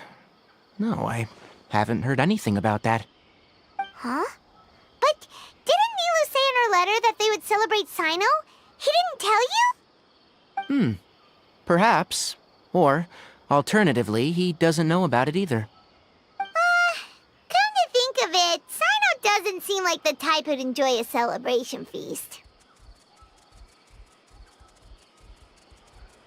You and Kale are both Sino's close friends. Why don't you come to the feast with us? Kale has taken over some of my tasks these days. I don't think she'll have time for it, not to mention me. You see, some VIPs have come to the forest recently. Huh? VIPs? Very important Paimons? Well, technically speaking, they are former VIPs. The sages involved in recent incidents have begun their training in the Avidia Forest, and the people they had previously imprisoned have all been released. Huh? Yes, he's a little weak, but he isn't injured and his condition is stable. Lesser Lord Kusanali, in her boundless mercy, has decided to spare Azar and the other wrongdoers. Supposedly, they were ashamed of their shallow ideologies, and have decided to dedicate the rest of their lives to cultivating wisdom in the Avidia Forest. When they learned that Lesser Lord Kusanali had defeated the Balladeer and saved Irminsul, they were shocked at first, but also became happy, feeling that the sacred light guiding them on the path of discovering wisdom had begun to shine once again. As a result, work has increased for the forest rangers. That sounds really exhausting. There is nothing we can do, really. But that's another topic. Back to the matter at hand. Are you two planning to head out? Ah, right! We're here to request permission to head out. Would that be okay? You've recovered well. You may go. But be careful. Yay! Will do!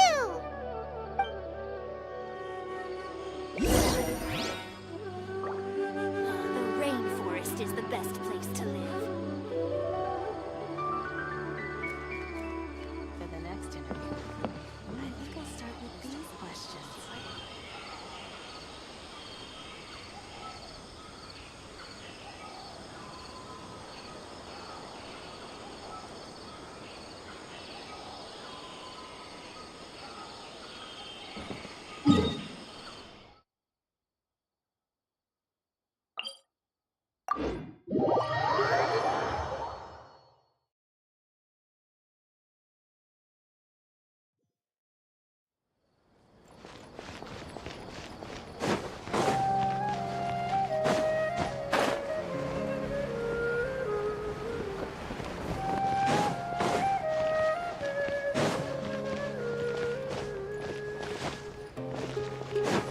Take it easy.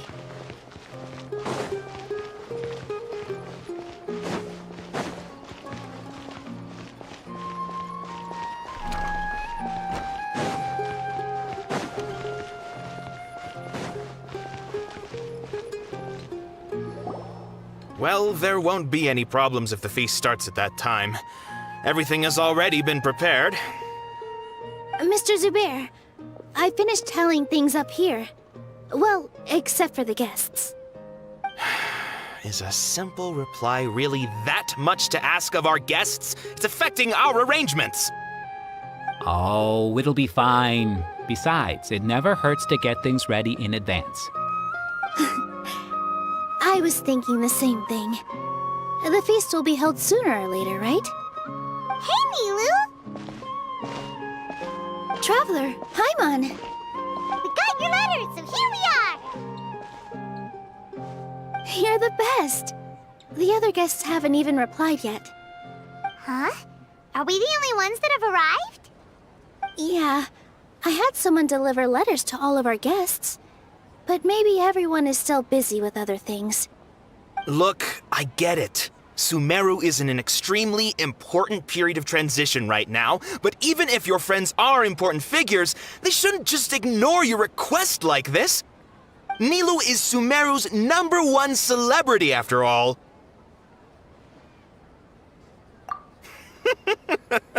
You have no idea how happy I am to talk to people with good taste.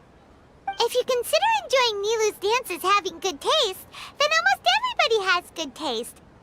Because Paimon thinks everybody will love her performance. That's right.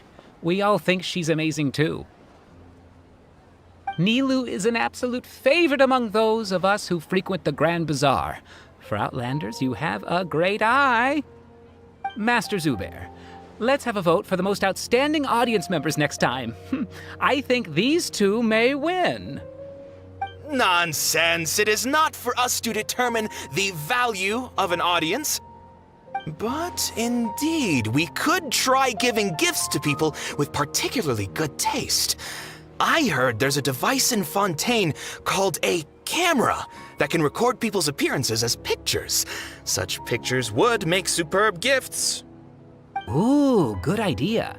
I wonder where we can find one. You guys are so funny. There's really no need for that. I'm satisfied just being able to perform here. There's always a lot going on at the Grand Bazaar. Yeah, and that's why I love it here. Traveler and Paimon, could you help confirm if the letters were actually delivered? If for some reason they didn't receive the letters, then please tell everyone that there will be a feast here. Yeah, we can also check out how everything in Sumeru is going now. When I wrote the letters, I heard that Dia was in Port Ormos, and Alhaitham was at the Academia. As for Sino, we've only heard that he appears at the Academia from time to time. I'm not too sure about Rahman's whereabouts. My guess is that he's with Dia. As for Dunyarzad, I just hope she's feeling better. I sent her a letter, but I was afraid of disturbing her. If you have time, please ask about her for me. Okay, got it. Let's go, Traveler.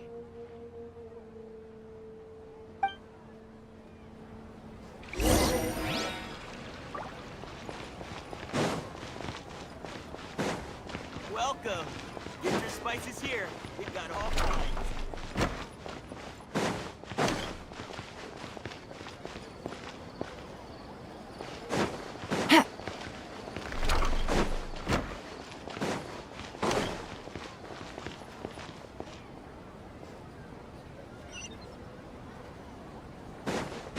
Every item I sell here comes with its own. Take it easy. Hup.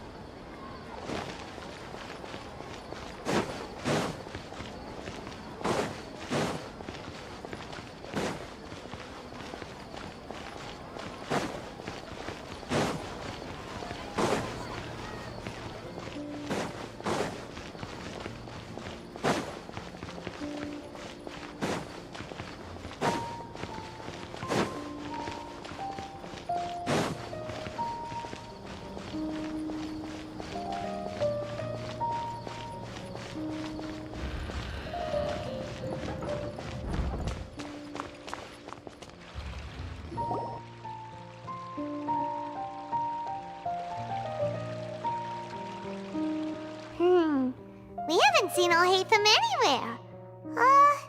Let's ask that person over there.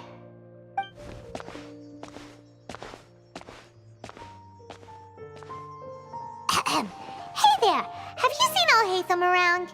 Yes, it seems Scribe Alhaitham has gone to the House of Dana. You should be able to find him there. But you're already the second group of people I've seen looking for him today. He must be quite the busy man. Oh? Who else was looking for him? Mr. Cavey was just here asking about him. You wouldn't believe how terrible their relationship is. And now you two are here. Don't tell me everyone's here looking for gossip about the sages. No way! We're strictly here on business. Ah, I see. Sorry, I thought maybe everyone's as interested in rumors about the sages as I am.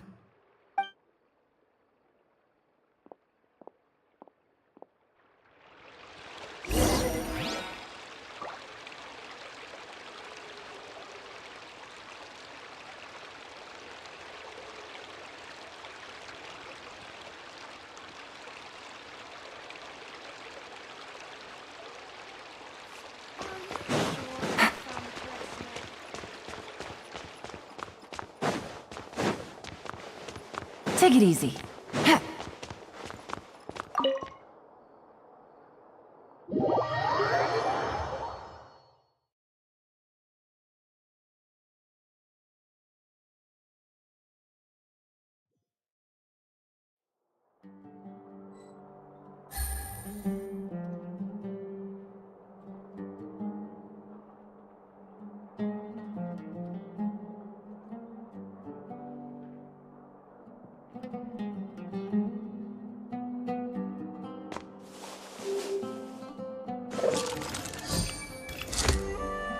Please show me your credentials before borrowing books.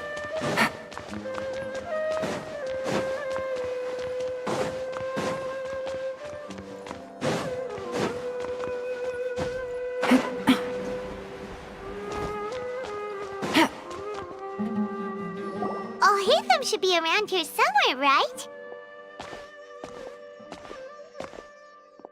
Oh, he's over there! But it looks like he might not have time for us. Just put down that worthless book and tell me what happened in the academia. This is not just some worthless book. Do you have any idea how difficult it is to find a physical book like this in Sumeru? It doesn't matter. It's probably just another thing that you used your authority to get your hands on anyway. Just put it aside.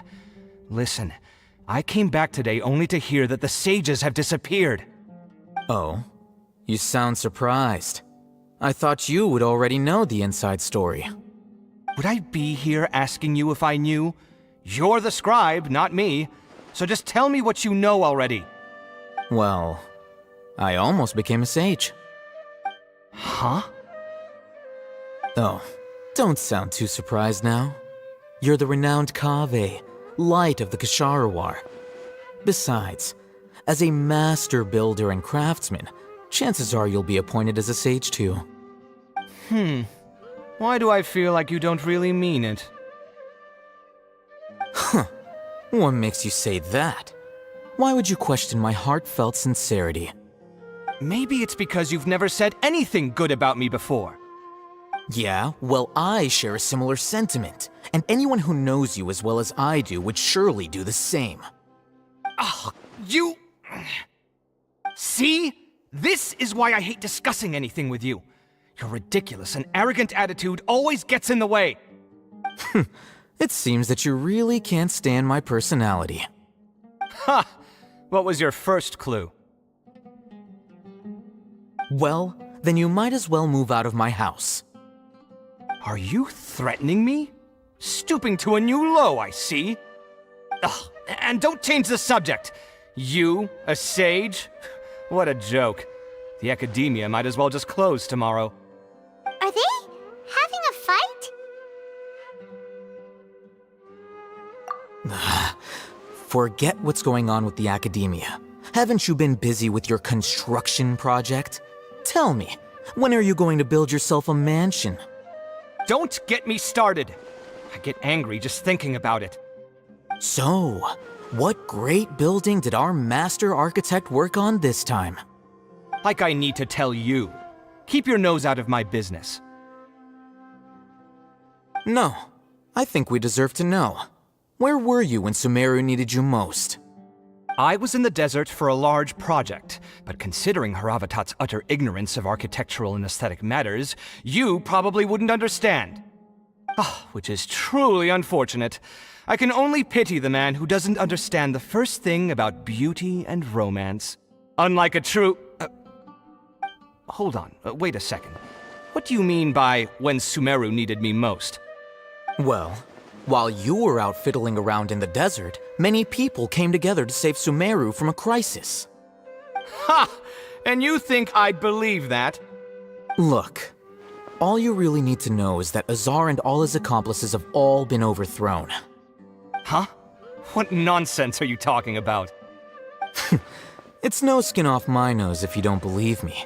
It's not like my Darshan was the one trying to apply for funding from the Grand Sage. Yours, though, on the other hand... You know what? I'll ask around. I'm sure someone knows what's going on here. You're dead if I find out you're lying to me.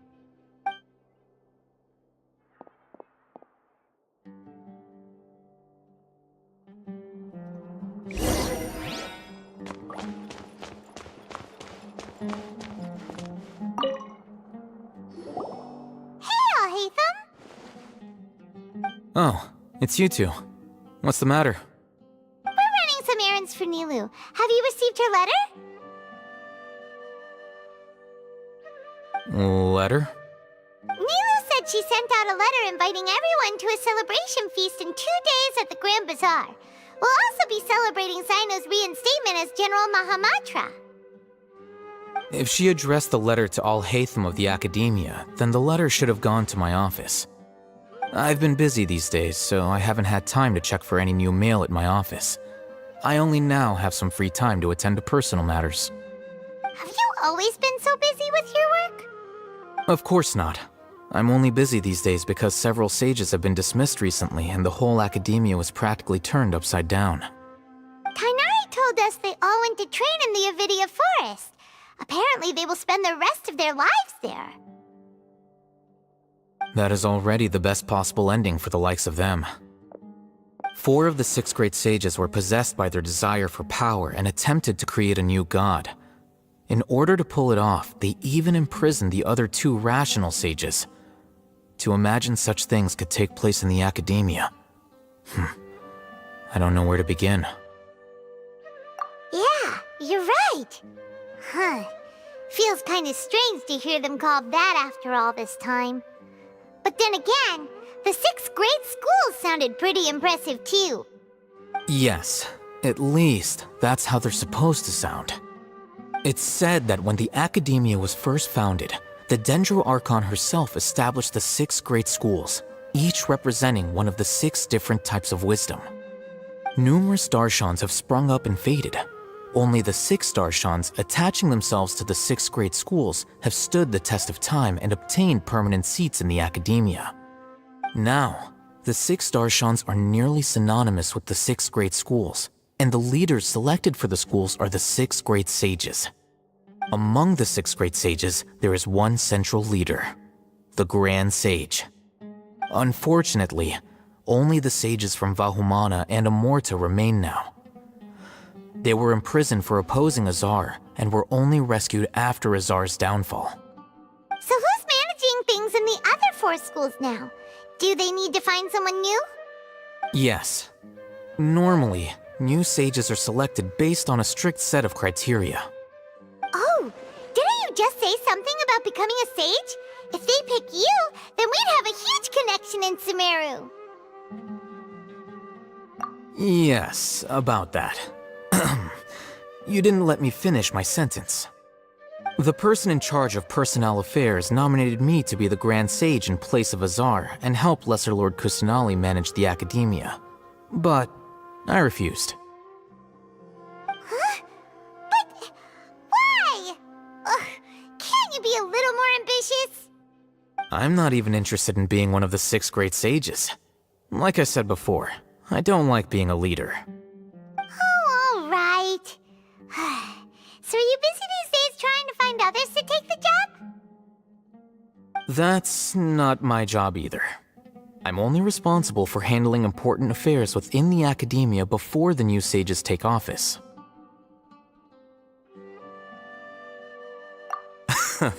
And the first thing I'll do is reject Kasharawar's application for funding. By the way, who was that other person just now? Is he your friend? Do we look like friends? Paimon doesn't know. That's why Paimon's asking. His name is Kaveh, my roommate. You could say he's the representative for Ksharawar scholars. Which is exactly why he always has so many problems. So everything that's happened recently must be a huge change for the people of Sumeru.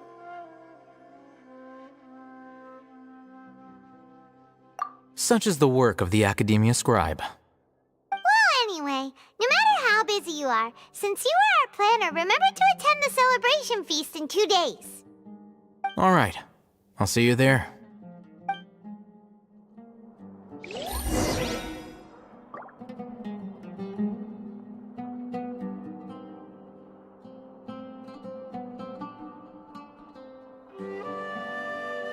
Navigating the world is a whole lot easier with a few different identities to choose from. Need me to come up with some for you?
This is Port Ormos.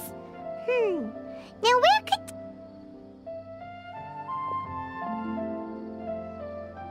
Is that Paimon I hear?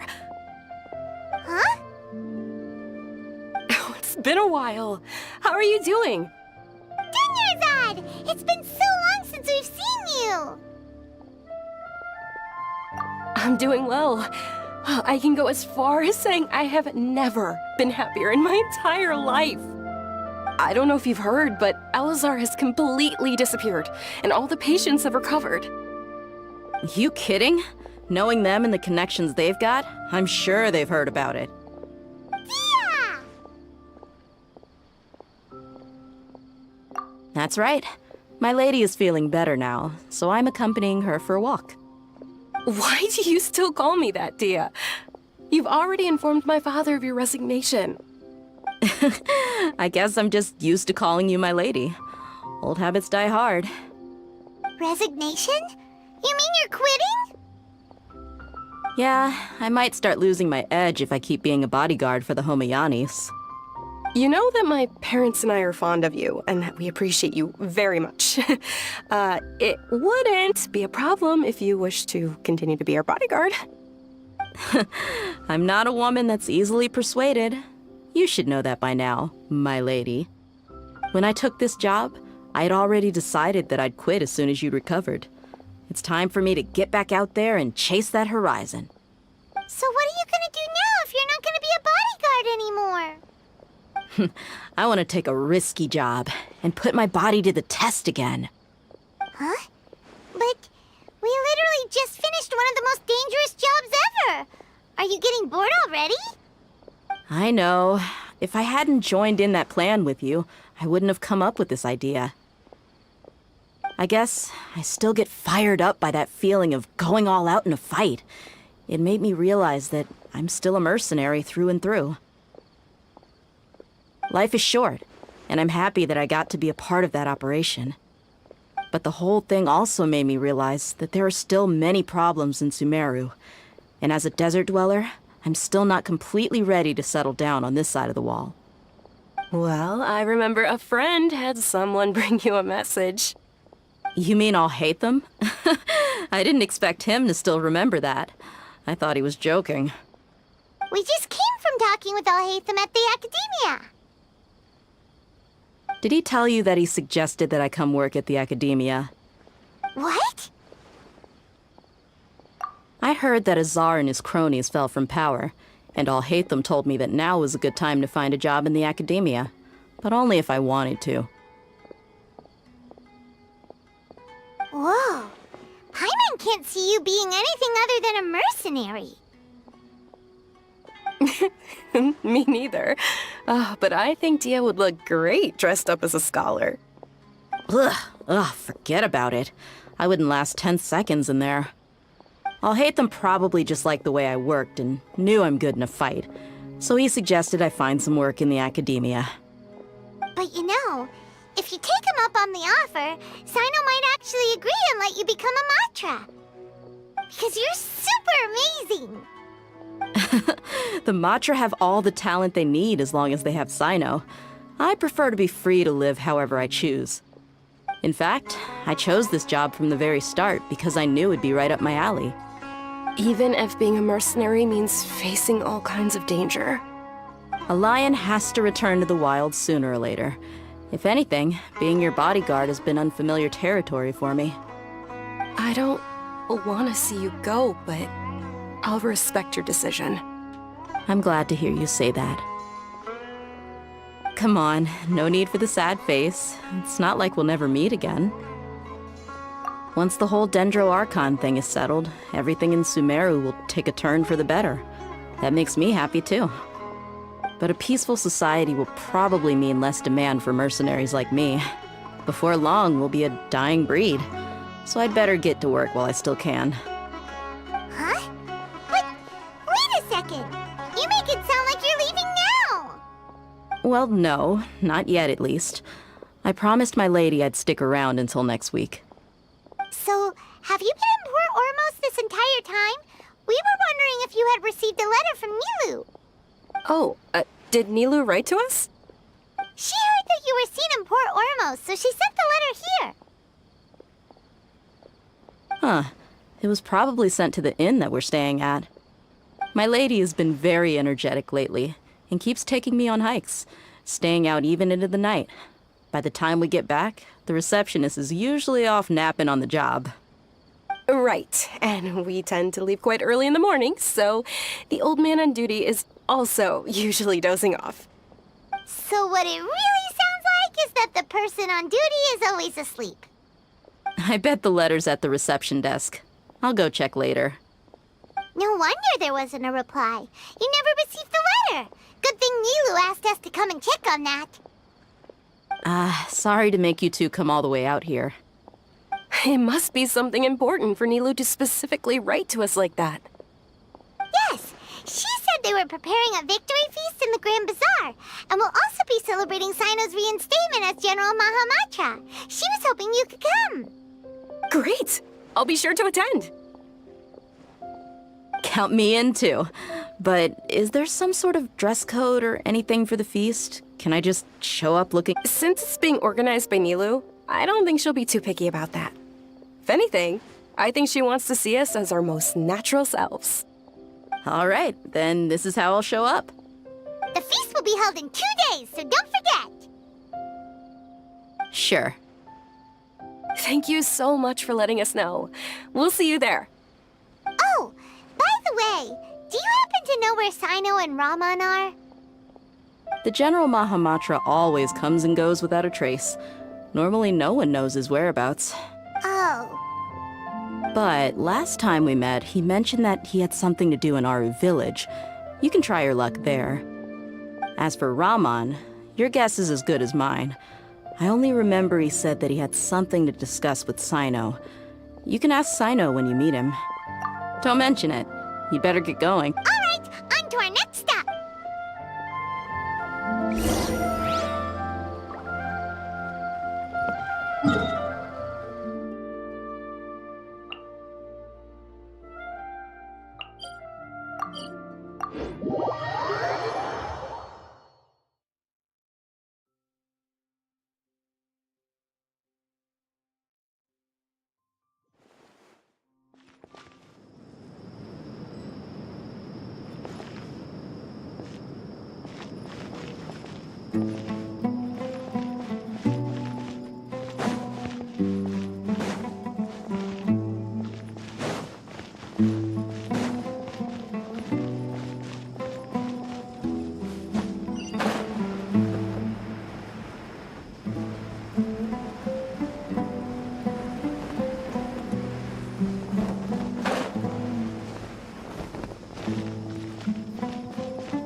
It's been a while since we last visited Aru Village. Ah, there's Sino!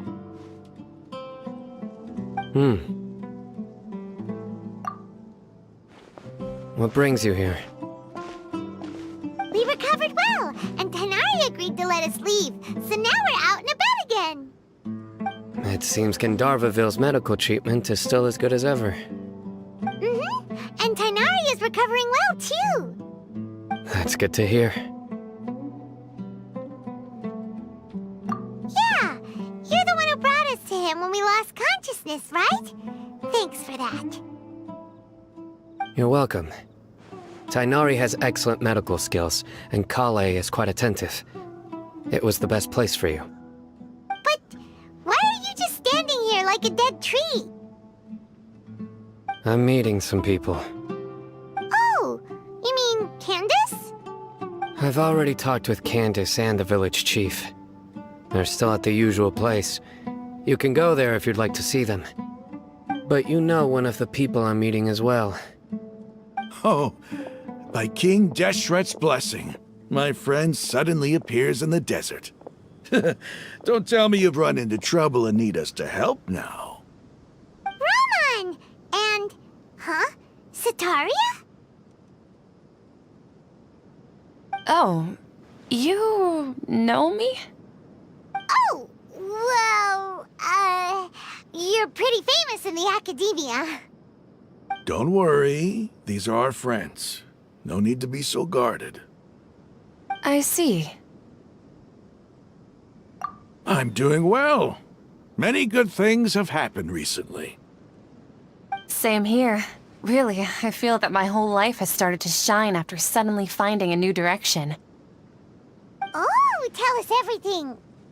Yeah, you go ahead. Alright, well, I suppose I should start by saying... I've decided to leave the academia.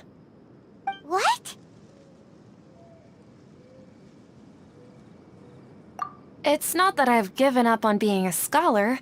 Instead, you could say I've found a new identity. I will no longer pursue research like a typical scholar, but I have not completely given up on my relationship to knowledge either. I can see what you're saying now. What do you mean? I plan to leave the academia and return to teach here in the desert. Wow, so you want to become a teacher? Sataria will return to support education here and teach people from the desert. She can't teach everyone on her own, but there are many of us Eremites all over Sumeru. She came to discuss a collaboration with me and hoped that I could bring her ideas to the Eremites. Yes, it's my hope that the Eremites can help me select a group of smart people with the best aptitude for teaching. I'll teach them, and after they've finished learning from me, they can go educate more people. That is the true meaning of education and the spreading of knowledge. The people of King Deshret suffer from sandstorms, exile, and ignorance. Miss Ataria is more than welcome to come teach here. Her arrival is like a star shining in the desert night. The stars have always guided caravans, thieves, soldiers, and travelers who get lost in the night. They lead those in the dark out of trouble and back to safety. Oh, please. Where's all of this coming from? I'm starting to feel a little embarrassed. You deserve these compliments. Mercenaries are accustomed to danger and don't fear death, which is why we recognize extraordinary actions that common people would easily overlook. Sataria's idea will bring much good to many people. At first, I feared it was destined to fail. Everyone knows that the academia doesn't allow scholars to teach in the desert without permission. As you know, all knowledge is under their surveillance and control, and very few desert dwellers are as lucky as me. But what I heard at that time has been haunting my heart, as if there were lightning bolts constantly bombarding my soul. Sataria, you tread a treacherous path, and the longer you ignore it, the tighter the Academia's grasp on you will become. Sataria, why haven't you gone home? Never forget that the desert that belongs to you lies elsewhere. Miss. These words sparked something in me, and I knew that I had to bring something back to my people after going home. I gathered up the courage to approach the Grand Sage, only to find that he was no longer at the Academia. Lord Sino told me that Azar didn't belong there anymore. Azar has received much-needed punishment. Though, if you ask me, it may have been too light. You probably have already heard. Lord Sino helped me obtain permission to leave the Academia for the desert, and accompanied me here to discuss collaboration with members of the Eremites. My plan was able to go smoothly thanks to him and Rahman. You're all doing so much for the desert. Aside from that, I also have some other business to discuss with Sino. Lesser Lord Kusanali has allocated many resources to support and develop the desert. I've done some business for her, and part of it required the assistance of the Eremites. I applied for a few batches of educational materials from the Academia, and sent them to several groups in the desert, as instructed by Lesser Lord Kusanali. I believe the people will make good use of them. That's exactly what the people here need. Physical books and other related items. If it weren't for Sino and Lesser Lord Kusanali, I'm afraid we'd never be able to get our hands on them. Apart from this, the Academia is also recruiting scholars that are willing to teach in the desert. I'll let you and Sataria know as soon as I have any more news. We must be persistent about this, and maintain these resources to ensure long-term effectiveness. This is the first time in hundreds of years we've had a glimmer of hope. I think this may be the turning point for the desert. Remember these words. Here lies our faithful priest, Kasala. His wisdom is a miracle among the people, deserving of high praise and admiration. I hope people with wisdom like that priest will rise again among the desert dwellers. Then we'll once again see the wisdom and glory that once shook the world. Enough about us. Are you here to discuss some business too? No, not at all. We're actually here on behalf of Nilu. Nilu wanted to write to everyone, but she wasn't sure where the letters should be sent, so she asked us to come find everyone personally. A celebration feast will be held in 2 days at the Grand Bazaar. She hopes that all of you will be able to attend. At the feast, we'll also be celebrating Sino's reinstatement as General Mahamatra. Although, judging from your appearance, it seems you've already been reinstated. Paimon thought you would only start working for the Academia after the feast. Celebration? Feast? It's the first I've heard of it. Tighnari was right. He really didn't know. This feast is for you, Sino. Sounds to me like you'll have to be there. It's rare to see that kind of expression from Lord Sino. You must not like feasts very much. No, not really. But I'll go. Well, I still have a lot to handle here. Besides, I need to look after Miss Sataria in the desert, so I'll have to pass. I'm afraid I won't be able to join you. Although, if you'd be so kind, please give a message to Miss Nilu for me. The message is... I'm sorry for how I treated you before, but now I understand the beauty of your dance. It's like a light shining in the sky. You and the art you symbolize are not only beautiful, but also lively and powerful, so much so that it was prohibited. Please keep dancing, and someday I'll be able to appreciate your art in person. Okay, we've got all that down. Our job here is complete as well. Oh, Sino, remember, party's in 2 days. Make sure you're there. Got it.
Today's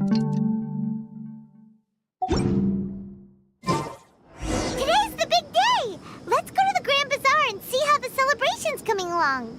Unauthorized personnel.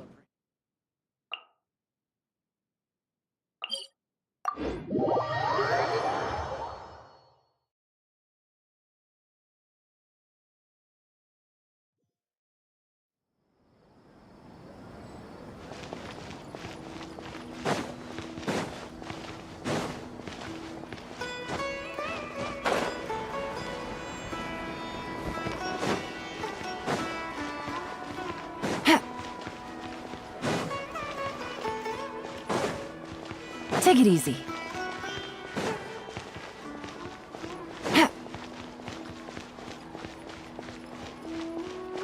Take it easy.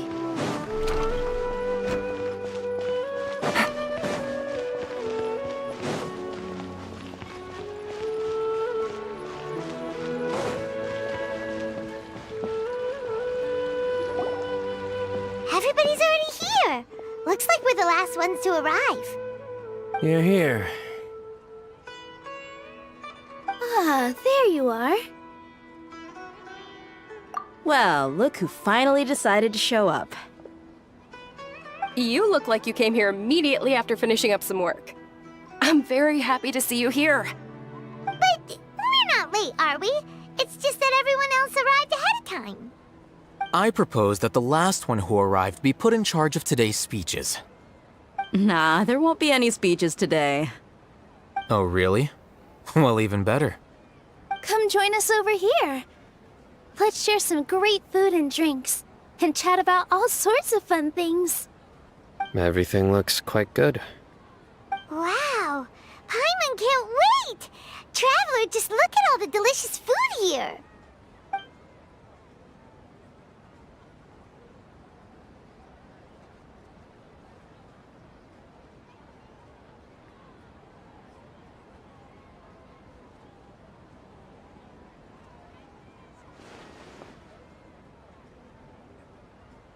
Whoa!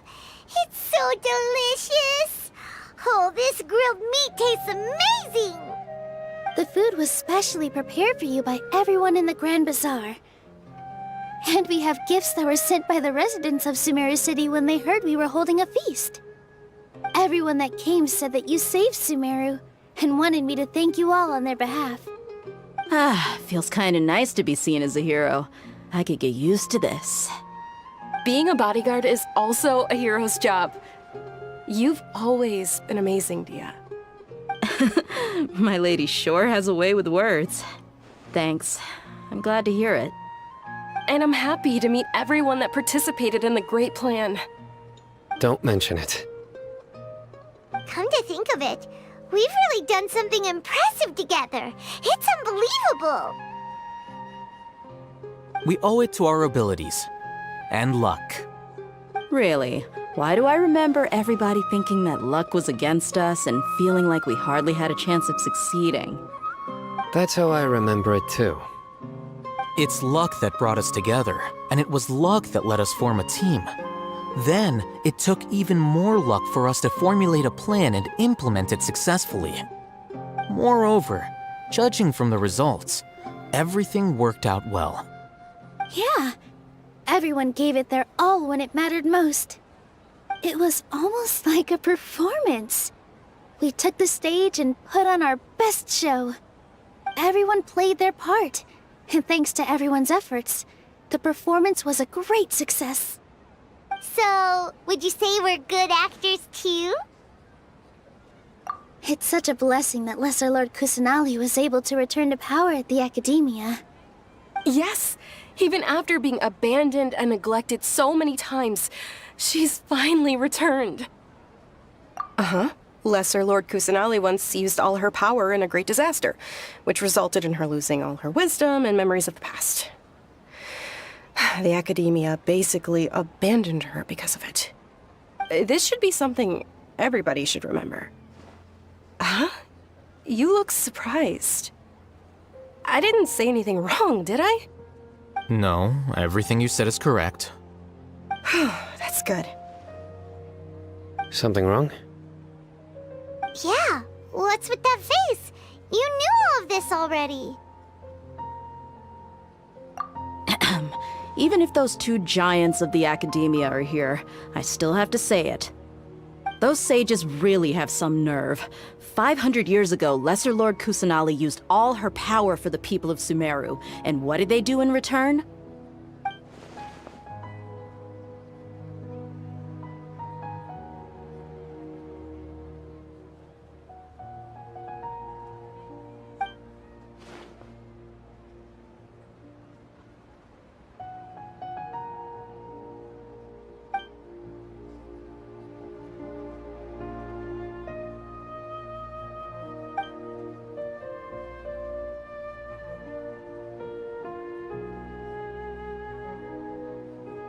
If you bite the hand that feeds you, don't act surprised when it turns into a knuckle sandwich, right, Sino? Perhaps I shouldn't say this, but their treatment of Lesser Lord Kusanali calls for a more severe punishment. You could simply tell Lesser Lord Kusanali that you wish to have Azar and his accomplices severely punished. I respect our deity's decision, and won't interfere in any way. While we're on this topic, why didn't you accept the Academia's invitation to become the Grand Sage? Are you trying to say that I'm fit to be a sage? Not at all. But every person handling the selection process has said that you are the most suitable candidate to lead the Academia right now. Why? Because he dethroned Azar from power? Could you try to put it another way? This is a good thing, yet you're making it sound like I overthrew Azar for my own personal gain. But seriously, though, I always wondered if you had some personal motives behind it. I did have my own motive, but it had nothing to do with being a sage. If the rules of our nation were suddenly cast by the wayside, then it wouldn't be long until chaos ensued. I had no intention of letting their dreams disrupt my life. By that, you mean your life working as the Academia's scribe. Precisely. Wait, is that all?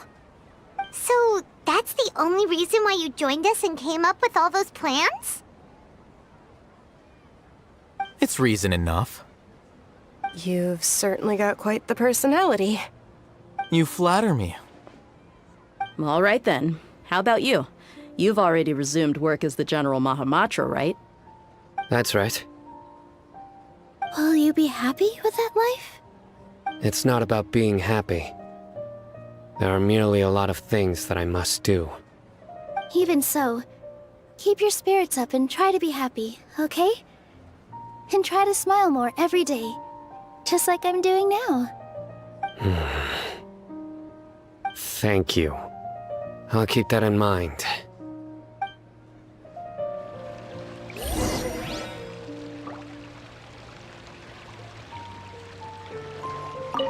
Ah, there you are, traveler. Well, how is it? Are you enjoying the feast today?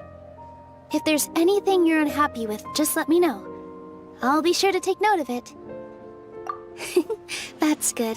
It's the first time I've ever invited so many exceptional people to one place. I was a little nervous myself. You see, every guest here is quite extraordinary. It's unbelievable that we've got everyone together here. Almost like a fairy tale. Make sure you live it up tonight. I'll be happy as long as you're enjoying yourselves. I'm honored to have her think of me this way. If I have a chance in the future, I would really like to invite her to one of my performances. I can't explain why, but I just feel elated right now. Thank you.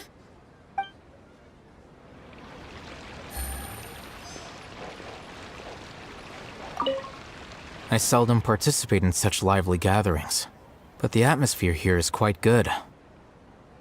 No. This gathering today has a unique meaning. The Grand Bazaar is lively because the people here feel happiness from the bottom of their hearts, unlike the farces at the Academia. That happiness is an emotion that'll be forever alien to those bookworms who have driven themselves insane by studying. I seem to have taken both keys when I left the house. Oh well.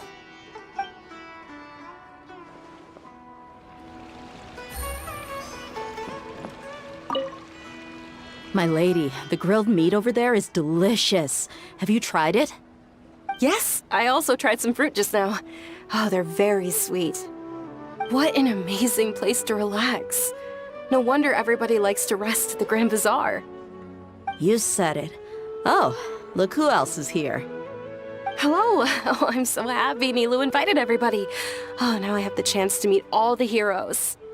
Hey, less of that polite chit-chat and more eating and drinking. The feast is about having fun, not stuffy formality.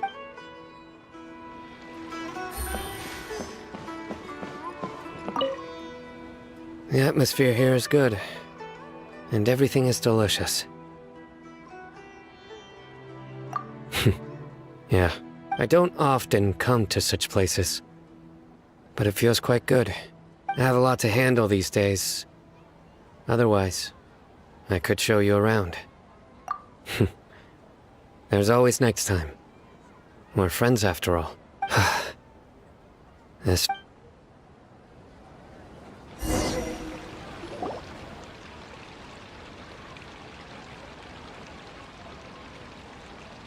Hey, what's wrong? Your head is starting to droop.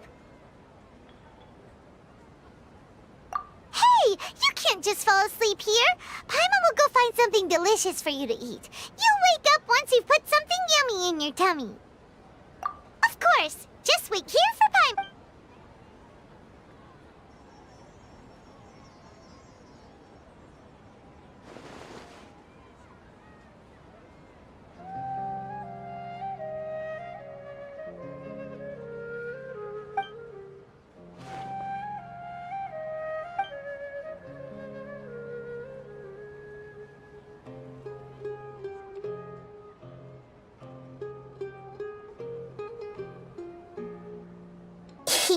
It's me.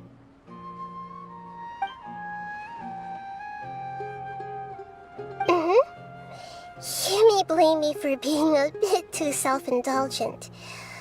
I was thinking about talking with you, and the next thing I knew, I had made a connection with you. The connection between us is amazing. It's like flora and the fence it grows upon. I heard there's an amazing celebration feast today at the Grand Bazaar. I wanted to have a look for myself, so I snuck in. Lately, I've been so busy dealing with all the fallout from recent events, so I really haven't had any free time. Although you've already helped me with a lot, there's still one more thing I hope you can help me with. Please say thank you to everyone for me.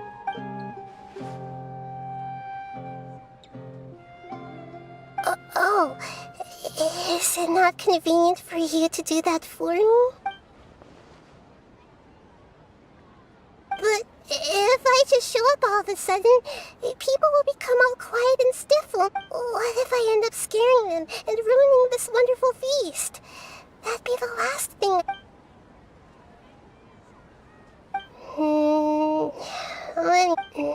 Okay. Yes, I have.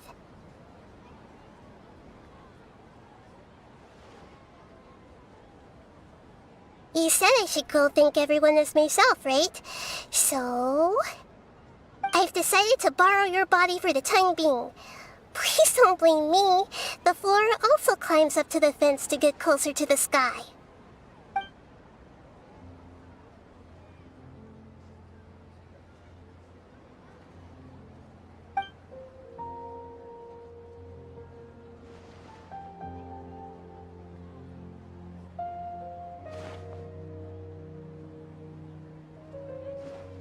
one. Are you awake now? Paimon was just about to bring you the food. It's me. Huh? That voice. Nahida? Hold up, what's going on? I didn't expect to have a conversation with the consciousness of Lesser Lord Kusanali in the Grand Bazaar. Interesting. Is this also a part of the feast? No, of course not. Are you Lesser Lord Kusanali? Hello, Nilu. You know who I am? Yes, I already know every one of you. Nilu, Alhaitham, Sino, Dia, Paimon, and Dunyarzad. Lesser Lord Kusanali? I took the liberty of occupying the Traveler's body so that I could thank all of you in person. Thank you so much for rescuing me, even if that meant placing your own safety in peril and taking the risk of becoming enemies with the Academia, the sages, the doctor, the balladeer, and even the entire... Without you, without any of you, I would have been in a much more difficult situation. Had you not helped me to resolve the crisis, not only I, but Sumeru and even the entirety of Tevat would have suffered great misfortune. People refer to you as the heroes who managed to rescue a god. I'm quite fond of this name. It not only explains your identities, but also bears witness to your relationship with me. Please, allow me to present to you my most sincere gratitude. Lesser Lord Kusanali, you have done so much for Sumeru, and I didn't even have a chance to do anything for you.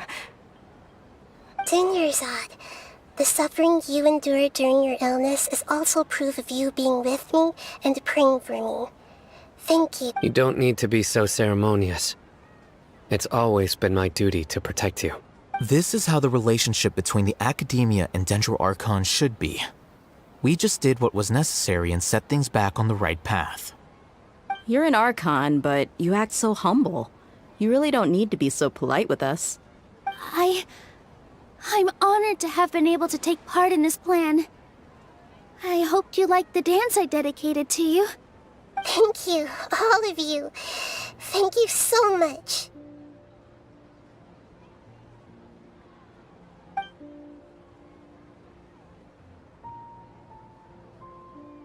Yeah.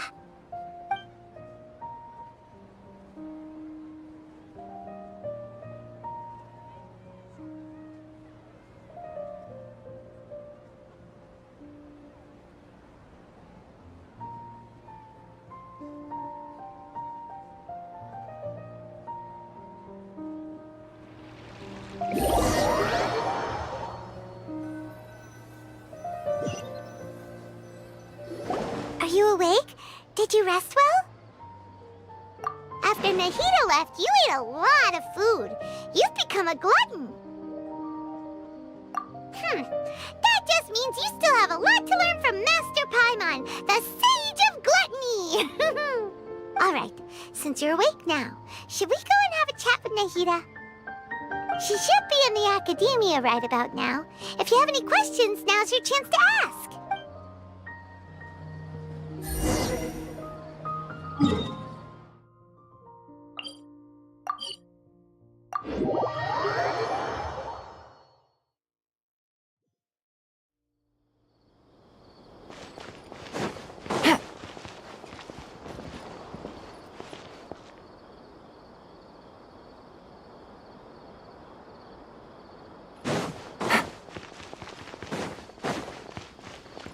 Take it easy.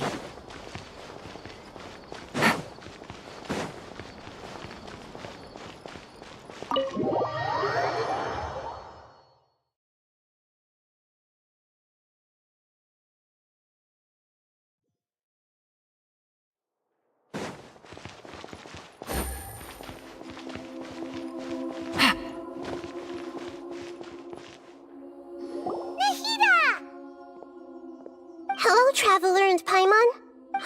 What a fantastic night. I'm still immersed in all the happiness and joy, like a candle floating on water. So are we, and that's why we're here to talk with you. Is there anything you want to know?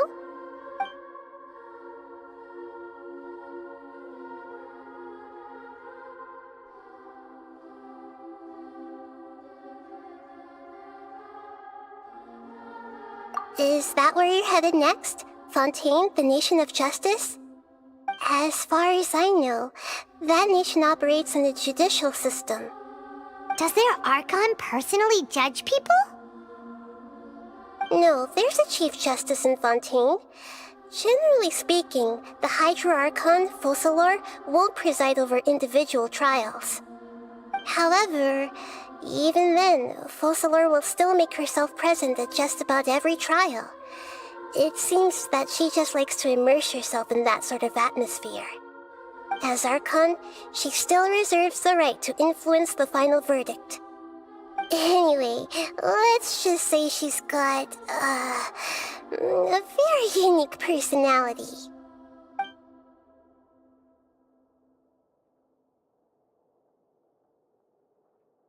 You mean, what happened after the doctor put you to sleep? You guessed correctly. The top-ranked Fatui Harbingers, up to number 3, possess power comparable to that of gods. I was no match for him in that kind of situation. However, in spite of the bad situation, I still managed to make a fair deal with the doc. I'm sure you remember the entity that changed your fate, the Heavenly Principles. In fact, the Heavenly Principles has been quiet since the Conria disaster 500 years ago. I used this point as leverage against the doctor.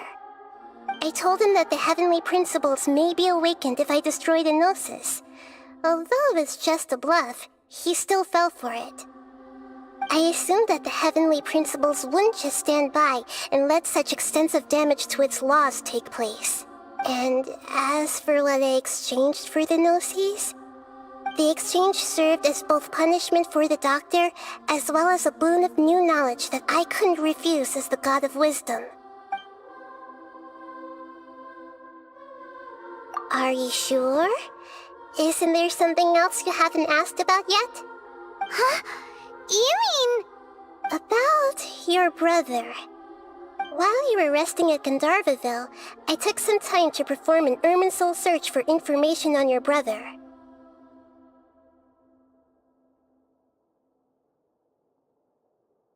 Yeah!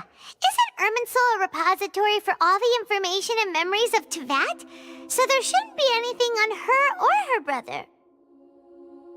This is true in your case. Irminsul indeed does not have any information on you. However, there must be something different about your brother. Because as it turns out, the world has recorded information on him after all. What? There's only one possible explanation. He belongs to this world.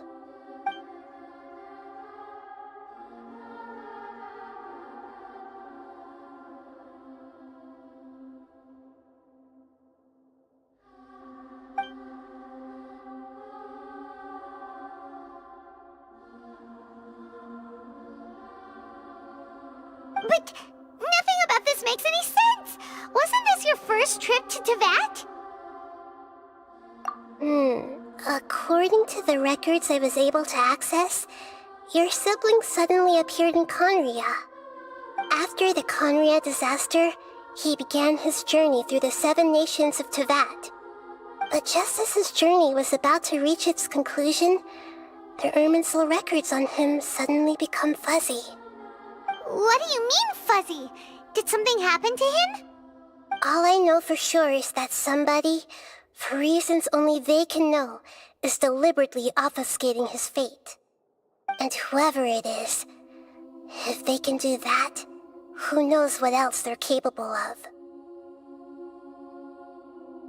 But even that wouldn't explain how he somehow comes from this world.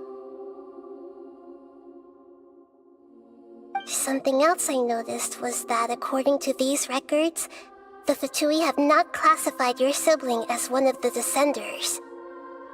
What's a Descender? Paimon's never heard of it. Look, I'm sure you must be curious about the information I received from the Fatui in return for my gnosis, right? A very important part of the intel was about this world's descenders. External beings, ones that don't belong to this world. Traveler, you are Tevat's 4th descender. Huh? So the Fatui count 3 other descenders before the Traveler, and her brother isn't even one of them? That's right. My current hypothesis is that the first descender was likely what we now call the Heavenly Principles. As for the other descenders, I still need to verify their existence. It could take me some time. Paimon's head's about to burst from all this crazy new information. And yet, even knowing all this, I'm sure you must still have a lot of unanswered questions. I must say, I truly regret that I can't help you more as the God of Wisdom. There are many questions in my heart as well. I will need some time to go through each one of them. And soon, you'll also begin your journey anew and depart from Sumeru. I'm very interested in your future. It's a journey that can't be observed or recorded by this world. If fate is the ultimate knowledge, then your future will be the ultimate fate. Paimon's sure glad we got to meet you, Nahida. The pleasure is all mine. I can't thank you enough. Alright, that's enough talk for today. If you ever miss me, just close your eyes, and maybe I'll appear in your dreams.